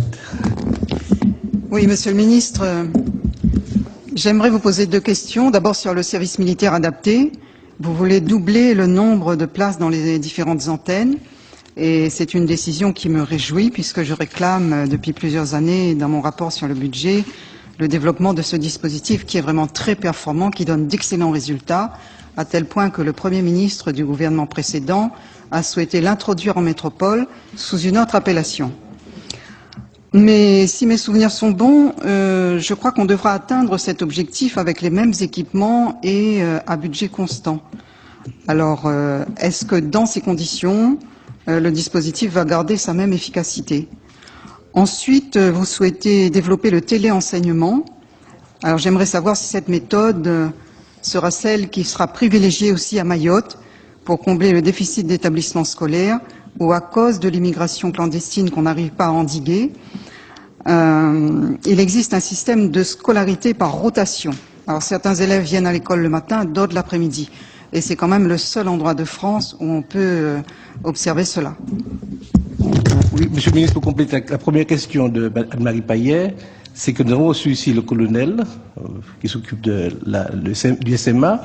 Il a dit qu'on multiplie par deux. Vous passez à 6 000 apprentis enfin militaire, mais qu'on diminue dans le même temps à 6 mois, au lieu de 9 mois, 6 mois, et qu'il ne voyait pas comment il aurait pu accomplir sa mission avec un temps aussi réduit. Voilà. Écoutez, je ne sais pas ce que vous a dit le colonel, mais en tout cas, il n'est plus en fonction sur le SMA dès cet été. Et à ma connaissance, c'est encore les ministres et le gouvernement qui décident, et pas les hauts fonctionnaires, fussent-ils des généraux. Donc le SMA sera bien doublé pour être porté à 6 000, et dans le budget de l'année 2010, vous verrez les traductions budgétaires de cette augmentation, étant entendu que cette augmentation a été annoncée par le président de la République, qu'elle se porte sur 3 années budgétaires, parce qu'il faut évidemment, je le dis pour Anne-Marie Payette, le temps de mobiliser là où c'est nécessaire les locaux, en sachant que moi j'ai visité toutes les implantations du SMA qui en matière d'implantation ne sont pas à l'étroit. Elles ont toutes des implantations qui sont très vastes. Donc sur les 3 années de 2010, 2011, 2012, le SMA verra sa capacité portée à 6 000 et les moyens financiers seront adaptés à cette augmentation. La seule réflexion qui est menée, c'est de savoir s'il faut garder un SMA de 12 mois pour tout le monde, puisque c'est 12 mois, ou passer à 9 mois pour certains qui, ayant plus de capacité à s'insérer, pourraient bénéficier d'une insertion professionnelle plus rapide en faisant 9 mois de formation militaire. C'est le seul débat qui a lieu à l'intérieur, que nous n'avons pas encore tranché. Si évidemment nous avions demandé au général Fréty, si c'est lui que vous avez rencontré, alors si c'est un colonel sur ce sujet, si évidemment nous avions demandé de le faire à moyens constants, ça n'avait pas de sens, parce qu'on tuait l'esprit du SMA. Je vous confirme donc officiellement que les moyens du SMA seront augmentés à due proportion pour garder un outil le plus efficace possible, ce qui ne veut pas dire qu'il ne faudra pas se poser dans tel territoire la question de la rationalisation de ces implantations, parce que dans certains endroits il y a des implantations multiples, ce qui ne veut pas dire, et c'est ma volonté, que nous n'ouvrirons pas de nouvelles implantations pour le SMA. Je souhaite que nous puissions mettre en place un SMA à Wallis et Futuna, et que nous puissions ouvrir une implantation à Wallis et Futuna, et que nous puissions implanter une structure du SMA à Saint-Martin, pour que les jeunes Saint-Martinois puissent aussi bénéficier de ce dispositif. Donc là-dessus, il y a vraiment une volonté de mettre les moyens budgétaires nécessaires pour doubler le nombre de jeunes accueillis dans des conditions qui soient celles d'aujourd'hui, puisqu'elles ont montré leur performance. Je rappelle que le SMA, c'est 75% d'insertion professionnelle au bout du dispositif, et que les jeunes, pendant leur temps de passage, sont rémunérés. Ce sont des jeunes qui touchent une rémunération. Ils sont formés et rémunérés. Le deuxième point sur le téléenseignement, ça fait partie des réflexions qui sont évidemment ouvertes sur ces questions. Moi, c'est une piste que je suggère de travailler. Et là-dessus, nous sommes sur une approche on est au début de la réflexion. Très bien. C'est Antoinette maintenant. Après Gillot, et ensuite Gillot. Merci, Monsieur le Président. Monsieur le Ministre, on ne reviendra pas sur le constat. Je crois que nous sommes tous d'accord plus ou moins sur le constat. Je crois que le rapporteur, Monsieur Doligé, a bien résumé, et je m'en félicite. Peut-être que pour vous aider, faudrait-il peut-être proposer au Président de la République que le comité interministériel se tienne dans les dômes, comme ça, vos collègues ministres vont se rendre compte de la réalité des départements d'outre-mer.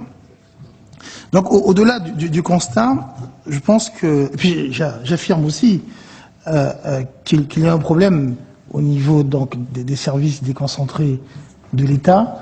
Effectivement, on n'a pas systématiquement les mêmes analyses, les mêmes résultats, les mêmes évaluations.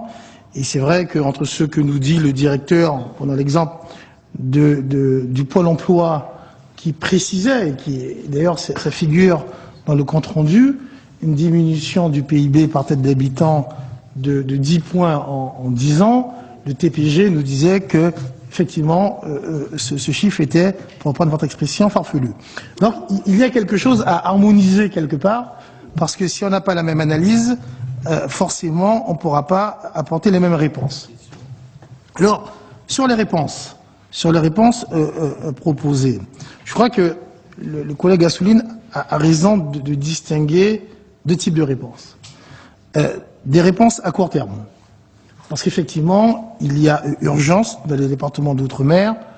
Le sentiment qui en résulte, c'est que déjà nous avons un taux de chômage qui est relativement élevé, plus élevé que la moyenne nationale.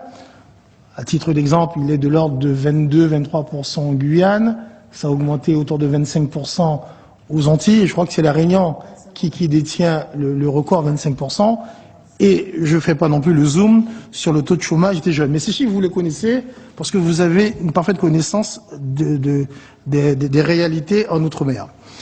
Et dès lors, là où je dis que les réponses ne sont pas adaptées, c'est que vous dites que la LODEOM est une réponse, j'espère est une réponse, mais n'est pas la réponse. N'est pas la réponse, elle est insuffisante, tout simplement parce que quand nous rencontrons les chefs d'entreprise, ils nous disent bien sûr que la défiscalisation, les exonérations, tous ces éléments vont améliorer leur trésorerie, mais si en face il n'y a pas de commande, ça ne sert à rien d'améliorer une trésorerie s'il n'y a pas de commande. Or justement, nous constatons que dans les départements d'outre-mer, mais comme en France hexagonale, mais davantage dans les départements d'outre-mer, parce que le tissu économique est tout à fait différent, ce sont les collectivités locales qui portent l'investissement.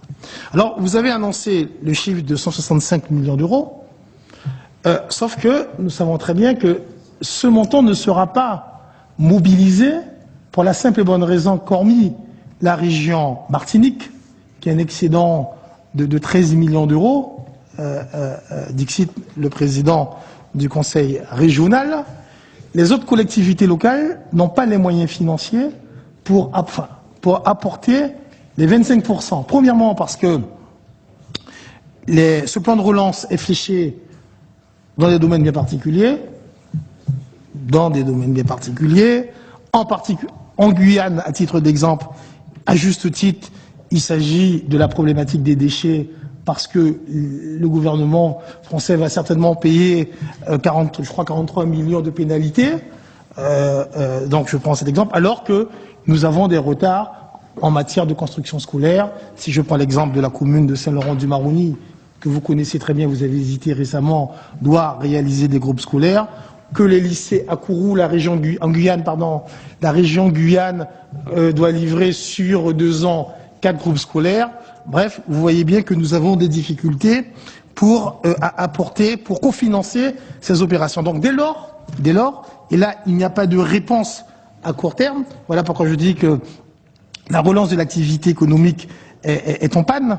Dès lors, il n'y a pas de réponse sur les dotations des collectivités locales. On a pointé la question de la dotation globale de fonctionnement, parce qu'est-ce qu'il y a une certaine disparité, en particulier pour les villes de plus de 10 000 habitants, et de même, dans certains postes, la péréquation ne joue pas, et on n'intègre toujours pas la question de la surrémunération des 20%, des 40% de vie chère, et on voit bien que cette surrémunération joue un rôle fondamental. Quand on compare, à titre d'exemple, la situation financière des collectivités locales qui est globalement déficitaire, mais on constate que celle de La Réunion, par exemple, les collectivités locales de La Réunion ont une situation financière qui se porte mieux par rapport aux autres, tout simplement parce qu'ils ont un taux de titularisation qui est tout à fait différent. Le taux de titularisation à La Réunion est de l'ordre de 20%, alors que ce taux est de l'ordre de 80% en Guadeloupe, Martinique et Guyane, et dès lors, cela n'a pas le même impact sur les finances des collectivités locales, et par conséquent, le taux financement est tout à fait différent. Donc là, je crois qu'il faut apporter une réponse immédiate par rapport aux finances des collectivités locales. Et pour finir, concernant les filières, bien sûr, vous avez rappelé donc les filières qui ont été retenues dans la LODEOM, mais quid de la filière pêche, de la filière bois, de la filière agricole, non pas agroalimentaire. Agricole, ça veut dire comment, en sachant, si on prend l'exemple de la Guyane, il a été précisé que 0,3% de la surface utile Donc, alors que il y a 90 000, 86 000 kilomètres carrés, on arrive à peine à satisfaire à peine 20% de la consommation. Donc il est clair qu'il y a des potentiels qui ne sont pas exploités, tout simplement parce qu'il y a un problème de financement de ces activités, notamment de l'agriculture, de la filière bois, etc. Et pour terminer, il y a effectivement la question du potentiel minier. Je crois que c'est pas la bonne réponse en disant il y a la loi de l'habilitation, seule la région Guadeloupe a sollicité. Nous savons très bien que les procédures sont très longues. Et par ailleurs, pour vous donner un exemple de difficulté, rappelez-vous quand nous avons voté sur la LODEOM, lorsqu'on avait dit qu'il fallait inverser donc dans la hiérarchie des documents le schéma minier qui s'impose au SAR, alors il y a eu des amendements pour inverser que le SAR s'impose au schéma minier. Et dès lors, vous avez bien compris, et je crois que ça a été dit par tous les professionnels par rapport à l'or ou aux autres miniers, on sent bien qu'il y a une mémise de la part de l'État sur ces questions. Alors qu'il y a un potentiel, il y a un gisement important, un gisement qui pourrait financer justement le développement économique de la Guyane. Alors, on a vu une carte qui n'est pas officielle, mais qui nous a été présentée, à savoir qu'il y a un potentiel au niveau de l'or qui est 12 fois supérieur au Suriname. La Guyane regorge de diamants, d'uranium. Qu'est-ce que nous avons vu encore? Qu'est-ce que nous avons encore? Manganèse, cuivre, bauxite. De bauxite et bien sûr, éventuellement donc du pétrole. Or, nous savons très bien que nous avons rencontré cette difficulté quant à la possibilité de fiscaliser ces activités, ou voire même d'augmenter la taxe aurifère. Je tiens à rappeler donc le rapport, sur 22 000 euros, il n'y a que 45 euros, 22 000 euros le kilo d'or, que vous connaissez très bien, il n'y a que 45 euros donc de fiscaliser. Donc je crois qu'il y a tous ces éléments donc effectivement à revoir, mais surtout, j'insiste, effectivement, entre le temps législatif qui est relativement lent et nécessaire pour restructurer le développement économique de la Guyane des départements d'outre-mer, pardon, et tout ce qui est immédiat. Et pour vous donner un dernier exemple de ce décalage, je termine, le dernier exemple par rapport à ce décalage. Actuellement est votée la loi sur l'hôpital, alors qu'en Guyane, je veux dire, ce secteur est sinistré. Très bien, merci. Monsieur. Oui, rapidement. Le fonds exceptionnel d'investissement, les communes et les collectivités qui ont demandé à en bénéficier se sont engagées à faire les travaux dans l'année. Donc je ne veux pas croire qu'un maire, vous êtes maire, je suis maire, ait déposé un dossier en préfecture en sachant qu'il ne pouvait pas faire les travaux.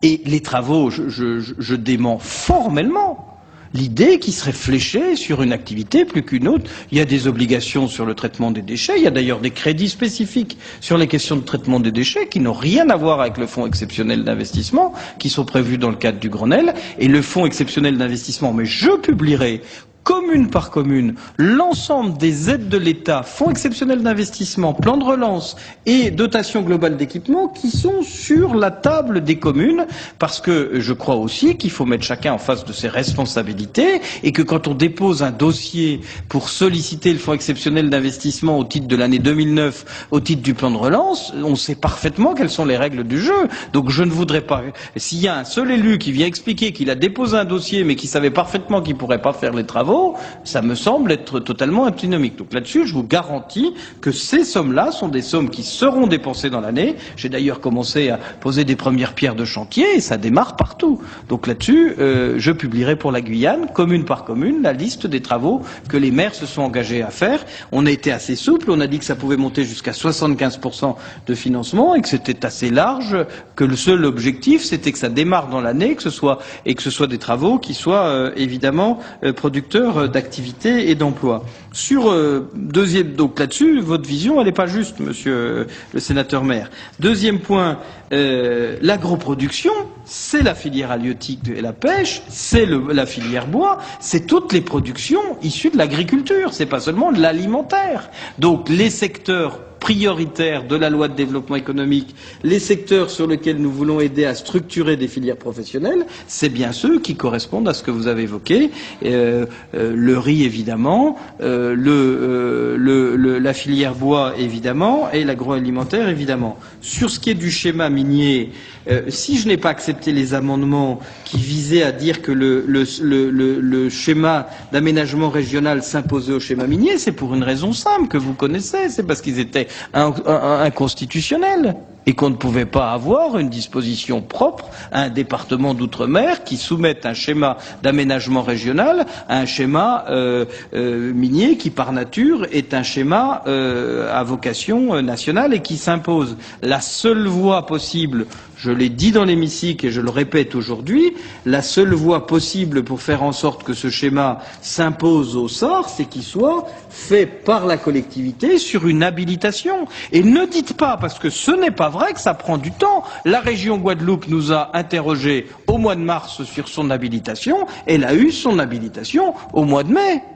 Donc ça ne prend pas de temps, ce n'est pas vrai. Il faut qu'il y ait une décision, une volonté politique, mais si demain la région Guyane demande une habilitation pour réaliser le schéma de Guyane minier, le gouvernement examinera avec rapidité cette demande et l'habilitation ne prend pas de temps. Là aussi, moi je crois que dans ce que le travail et des malentendus qu'on peut avoir de part et d'autre, ou des visions différentes qu'on peut avoir de part et d'autre, il faut aussi ne pas colporter des choses qui ne sont pas vraies. Ce que vous avez dit sur tant l'utilisation du fonds exceptionnel d'investissement que les secteurs prioritaires de la LODEOM que le schéma minier ne sont pas des choses vraies.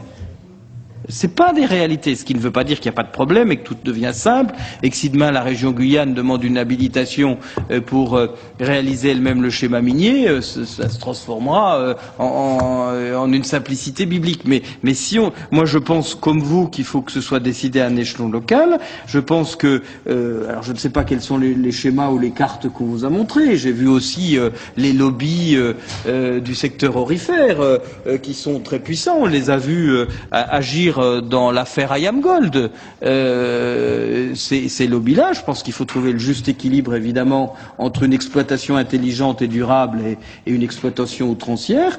Mais sur ce sujet, moi, je suis très ouvert à vous apporter à la Guyane des réponses très pragmatiques et à ne pas faire, comme l'a dit très joliment votre rapporteur, que la Guyane soit mise sous une cloche. Il faut protéger la nature, on en est tous persuadés, mais on peut le faire dans une vision de développement qui préserve les intérêts. Moi, je dis ça, moi je suis très ouvert à ce qu'on aille très vite. Hein. Très bien. Très bien, je passe la parole à Jacques Gillot maintenant. Non, mais il y a il y a une chronologie que je respecte. Allez, Guyane.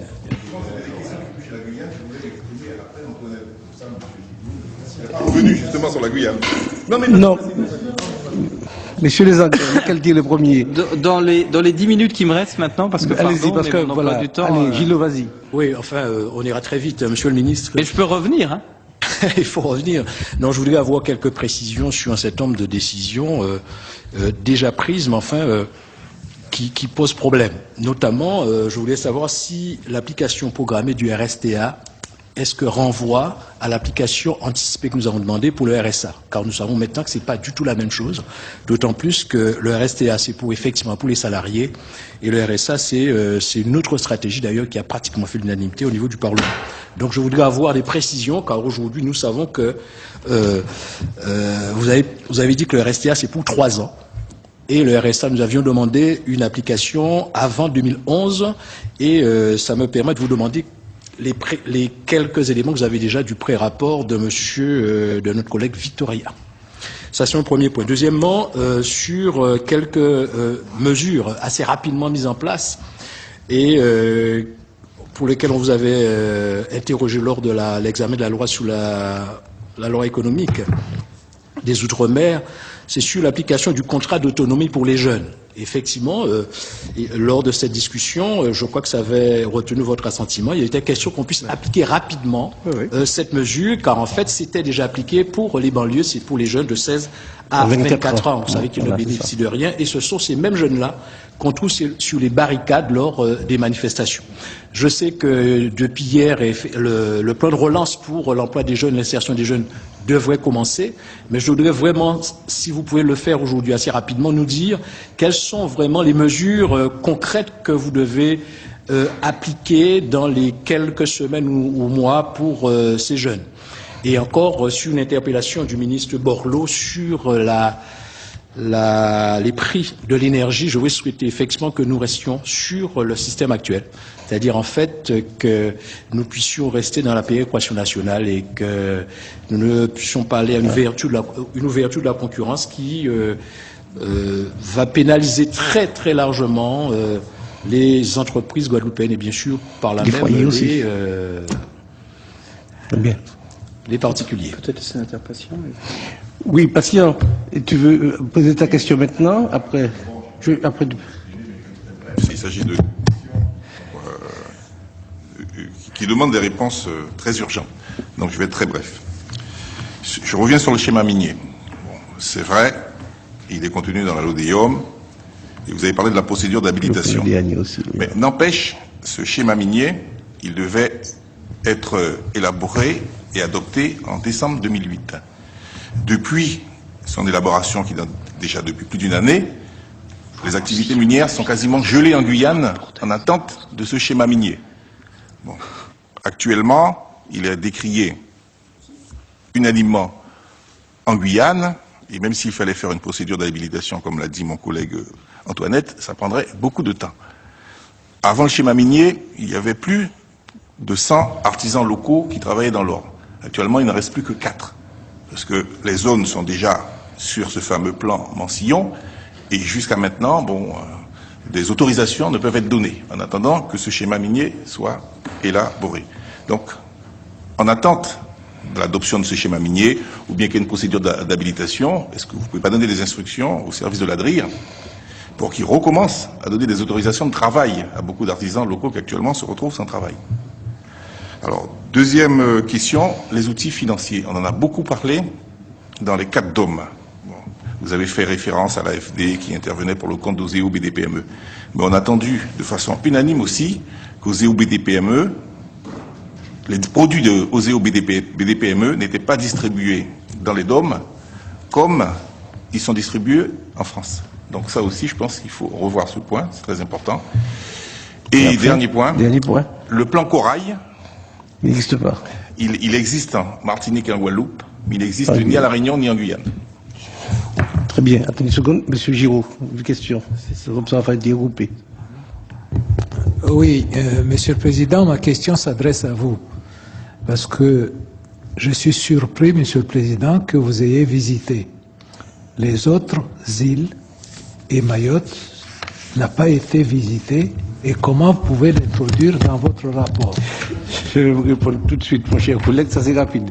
Alors, le Sénat a mis cette mission commune des formations sur les 4 départements d'outre-mer. 4 départements d'outre-mer, Mayotte n'avait pas encore voté. 4 départements, Martinique, Guadeloupe, Guyane et Réunion. Et c'est pour cette raison que nous avons circonscrit notre démarche, notre étude, sur les 4 départements. Ceci étant dit, il faut dire que cette décision a été prise par le Sénat à la suite d'événements qui ont concerné ces 4 départements-là. Mais alors la mission était sur 4 départements, comme je viens de le dire, et c'est pour cette raison que nous ne sommes pas allés à Mayotte. Mais cela n'interdit pas après, mais ça dépendra du Sénat, à ce moment, de faire une mission parlementaire sur le Sénat. Mais il faut bien comprendre que notre mission s'inscrivait sur un territoire que regroupait les 4 départements, pas Mayotte. Et Mayotte n'avait pas voté à l'époque. Donc on ne pouvait pas préjuger du choix des Mahorais. D'accord, chef, cher collègue? Nous sommes d'accord. Cela ne te satisfait peut-être pas, mais c'était la décision du Sénat que nous avons respectée à la lettre. Oui, cela peut me satisfaire, vu de cette façon-là, mais à partir du moment où vous étiez quand même au courant, le Sénat était au courant avant de prendre cette mesure, parce que le Sénat a été appelé à voter pour la loi, pour le vote, pour le référendum du Sénat. Donc, le résultat étant connu, la mission n'avait pas commencé. Bien, mon cher collègue, ce qu'il fallait faire, mon cher collègue sénateur, c'est d'interpeller en son temps le président du Sénat pour qu'on intègre Mayotte. Et ce sera, la Haute Assemblée l'aurait peut-être fait. Mais comme la démarche n'a pas été faite, nous n'avons pas pu avoir cette mission-là supplémentaire. Voilà. Monsieur le... Je vais essayer de conclure. RSA et RSTA, Monsieur le Président, vous savez très bien dans quelles conditions le RSTA a été mis en place, puisque c'était une revendication forte de la Guadeloupe. Le RSTA, c'est exactement les mêmes sommes que le RSA. C'est 233 millions d'euros pour toute l'outre-mer. C'est donc une anticipation des dépenses au titre de l'aide aux travailleurs pauvres qui est faite. Le RSTA est distribué sous forme d'une aide forfaitaire mensuelle à un nombre plus important de salariés que ne le serait le RSA, puisque le RSA, c'est la même somme d'argent, mais qui est distribuée selon des critères sociaux. Je parle du RSA chapeau, hein. On s'entend bien sur cet aspect des choses. La loi est très claire, elle dit qu'à partir du début 2011, le RSA se mettra en place outre-mer. Donc le RSTA est, si j'ose dire, une anticipation du RSA. Et dans le rapport qu'il vient de remettre au Premier ministre, le député Victoria propose qu'on mette à profit l'année et demie qui nous sépare pour évaluer les deux dispositifs et que ce soit à terme soit le RSA qui se substitue complètement au RSTA.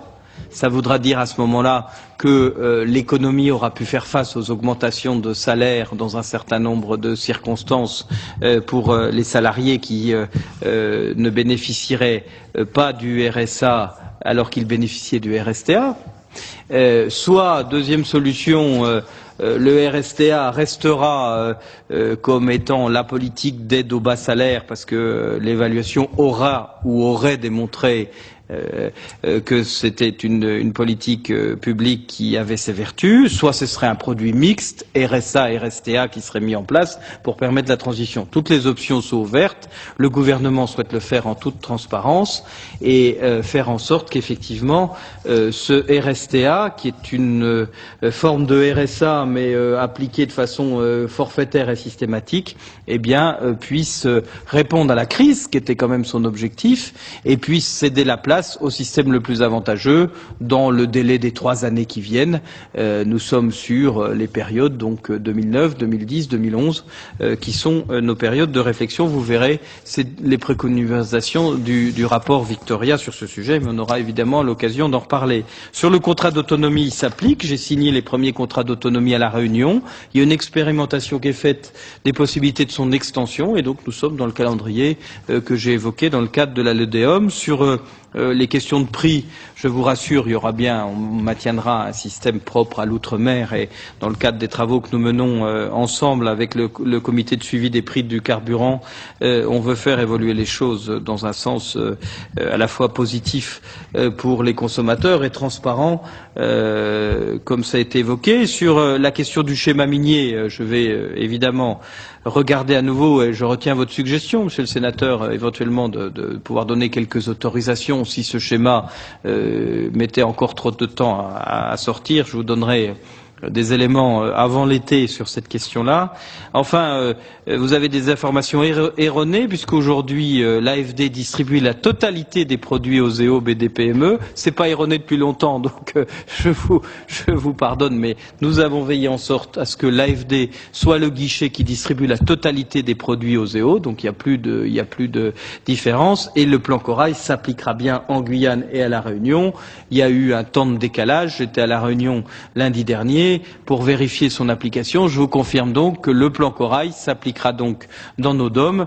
Il y a simplement un petit délai de mise en œuvre, d'information notamment des caisses de sécurité sociale, du Trésor public, mais les choses seront faites de la même manière partout. Effectivement, j'ai constaté comme vous qu'un certain nombre de guichets n'avaient pas encore l'information et que l'information va plus vite dans France Antilles qu'elle ne va dans les services de l'État qui, de ce fait, ne doivent pas lire France Antilles, ce qui est plutôt une bonne nouvelle, ce qui veut dire qu'ils sont concentrés sur leur dossier.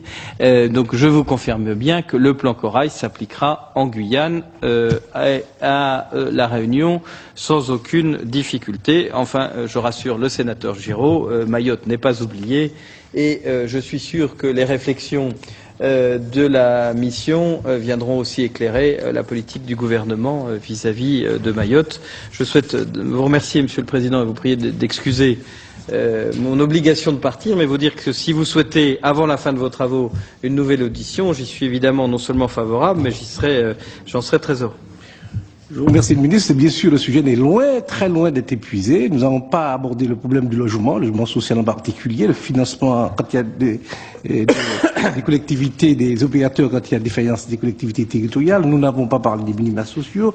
Nous n'avons pas parlé de votre démarche concernant la desserte aérienne à partir de Roissy, pour permettre l'éclatement, la diversification des sources d'approvisionnement de nos... Donc je reviendrai.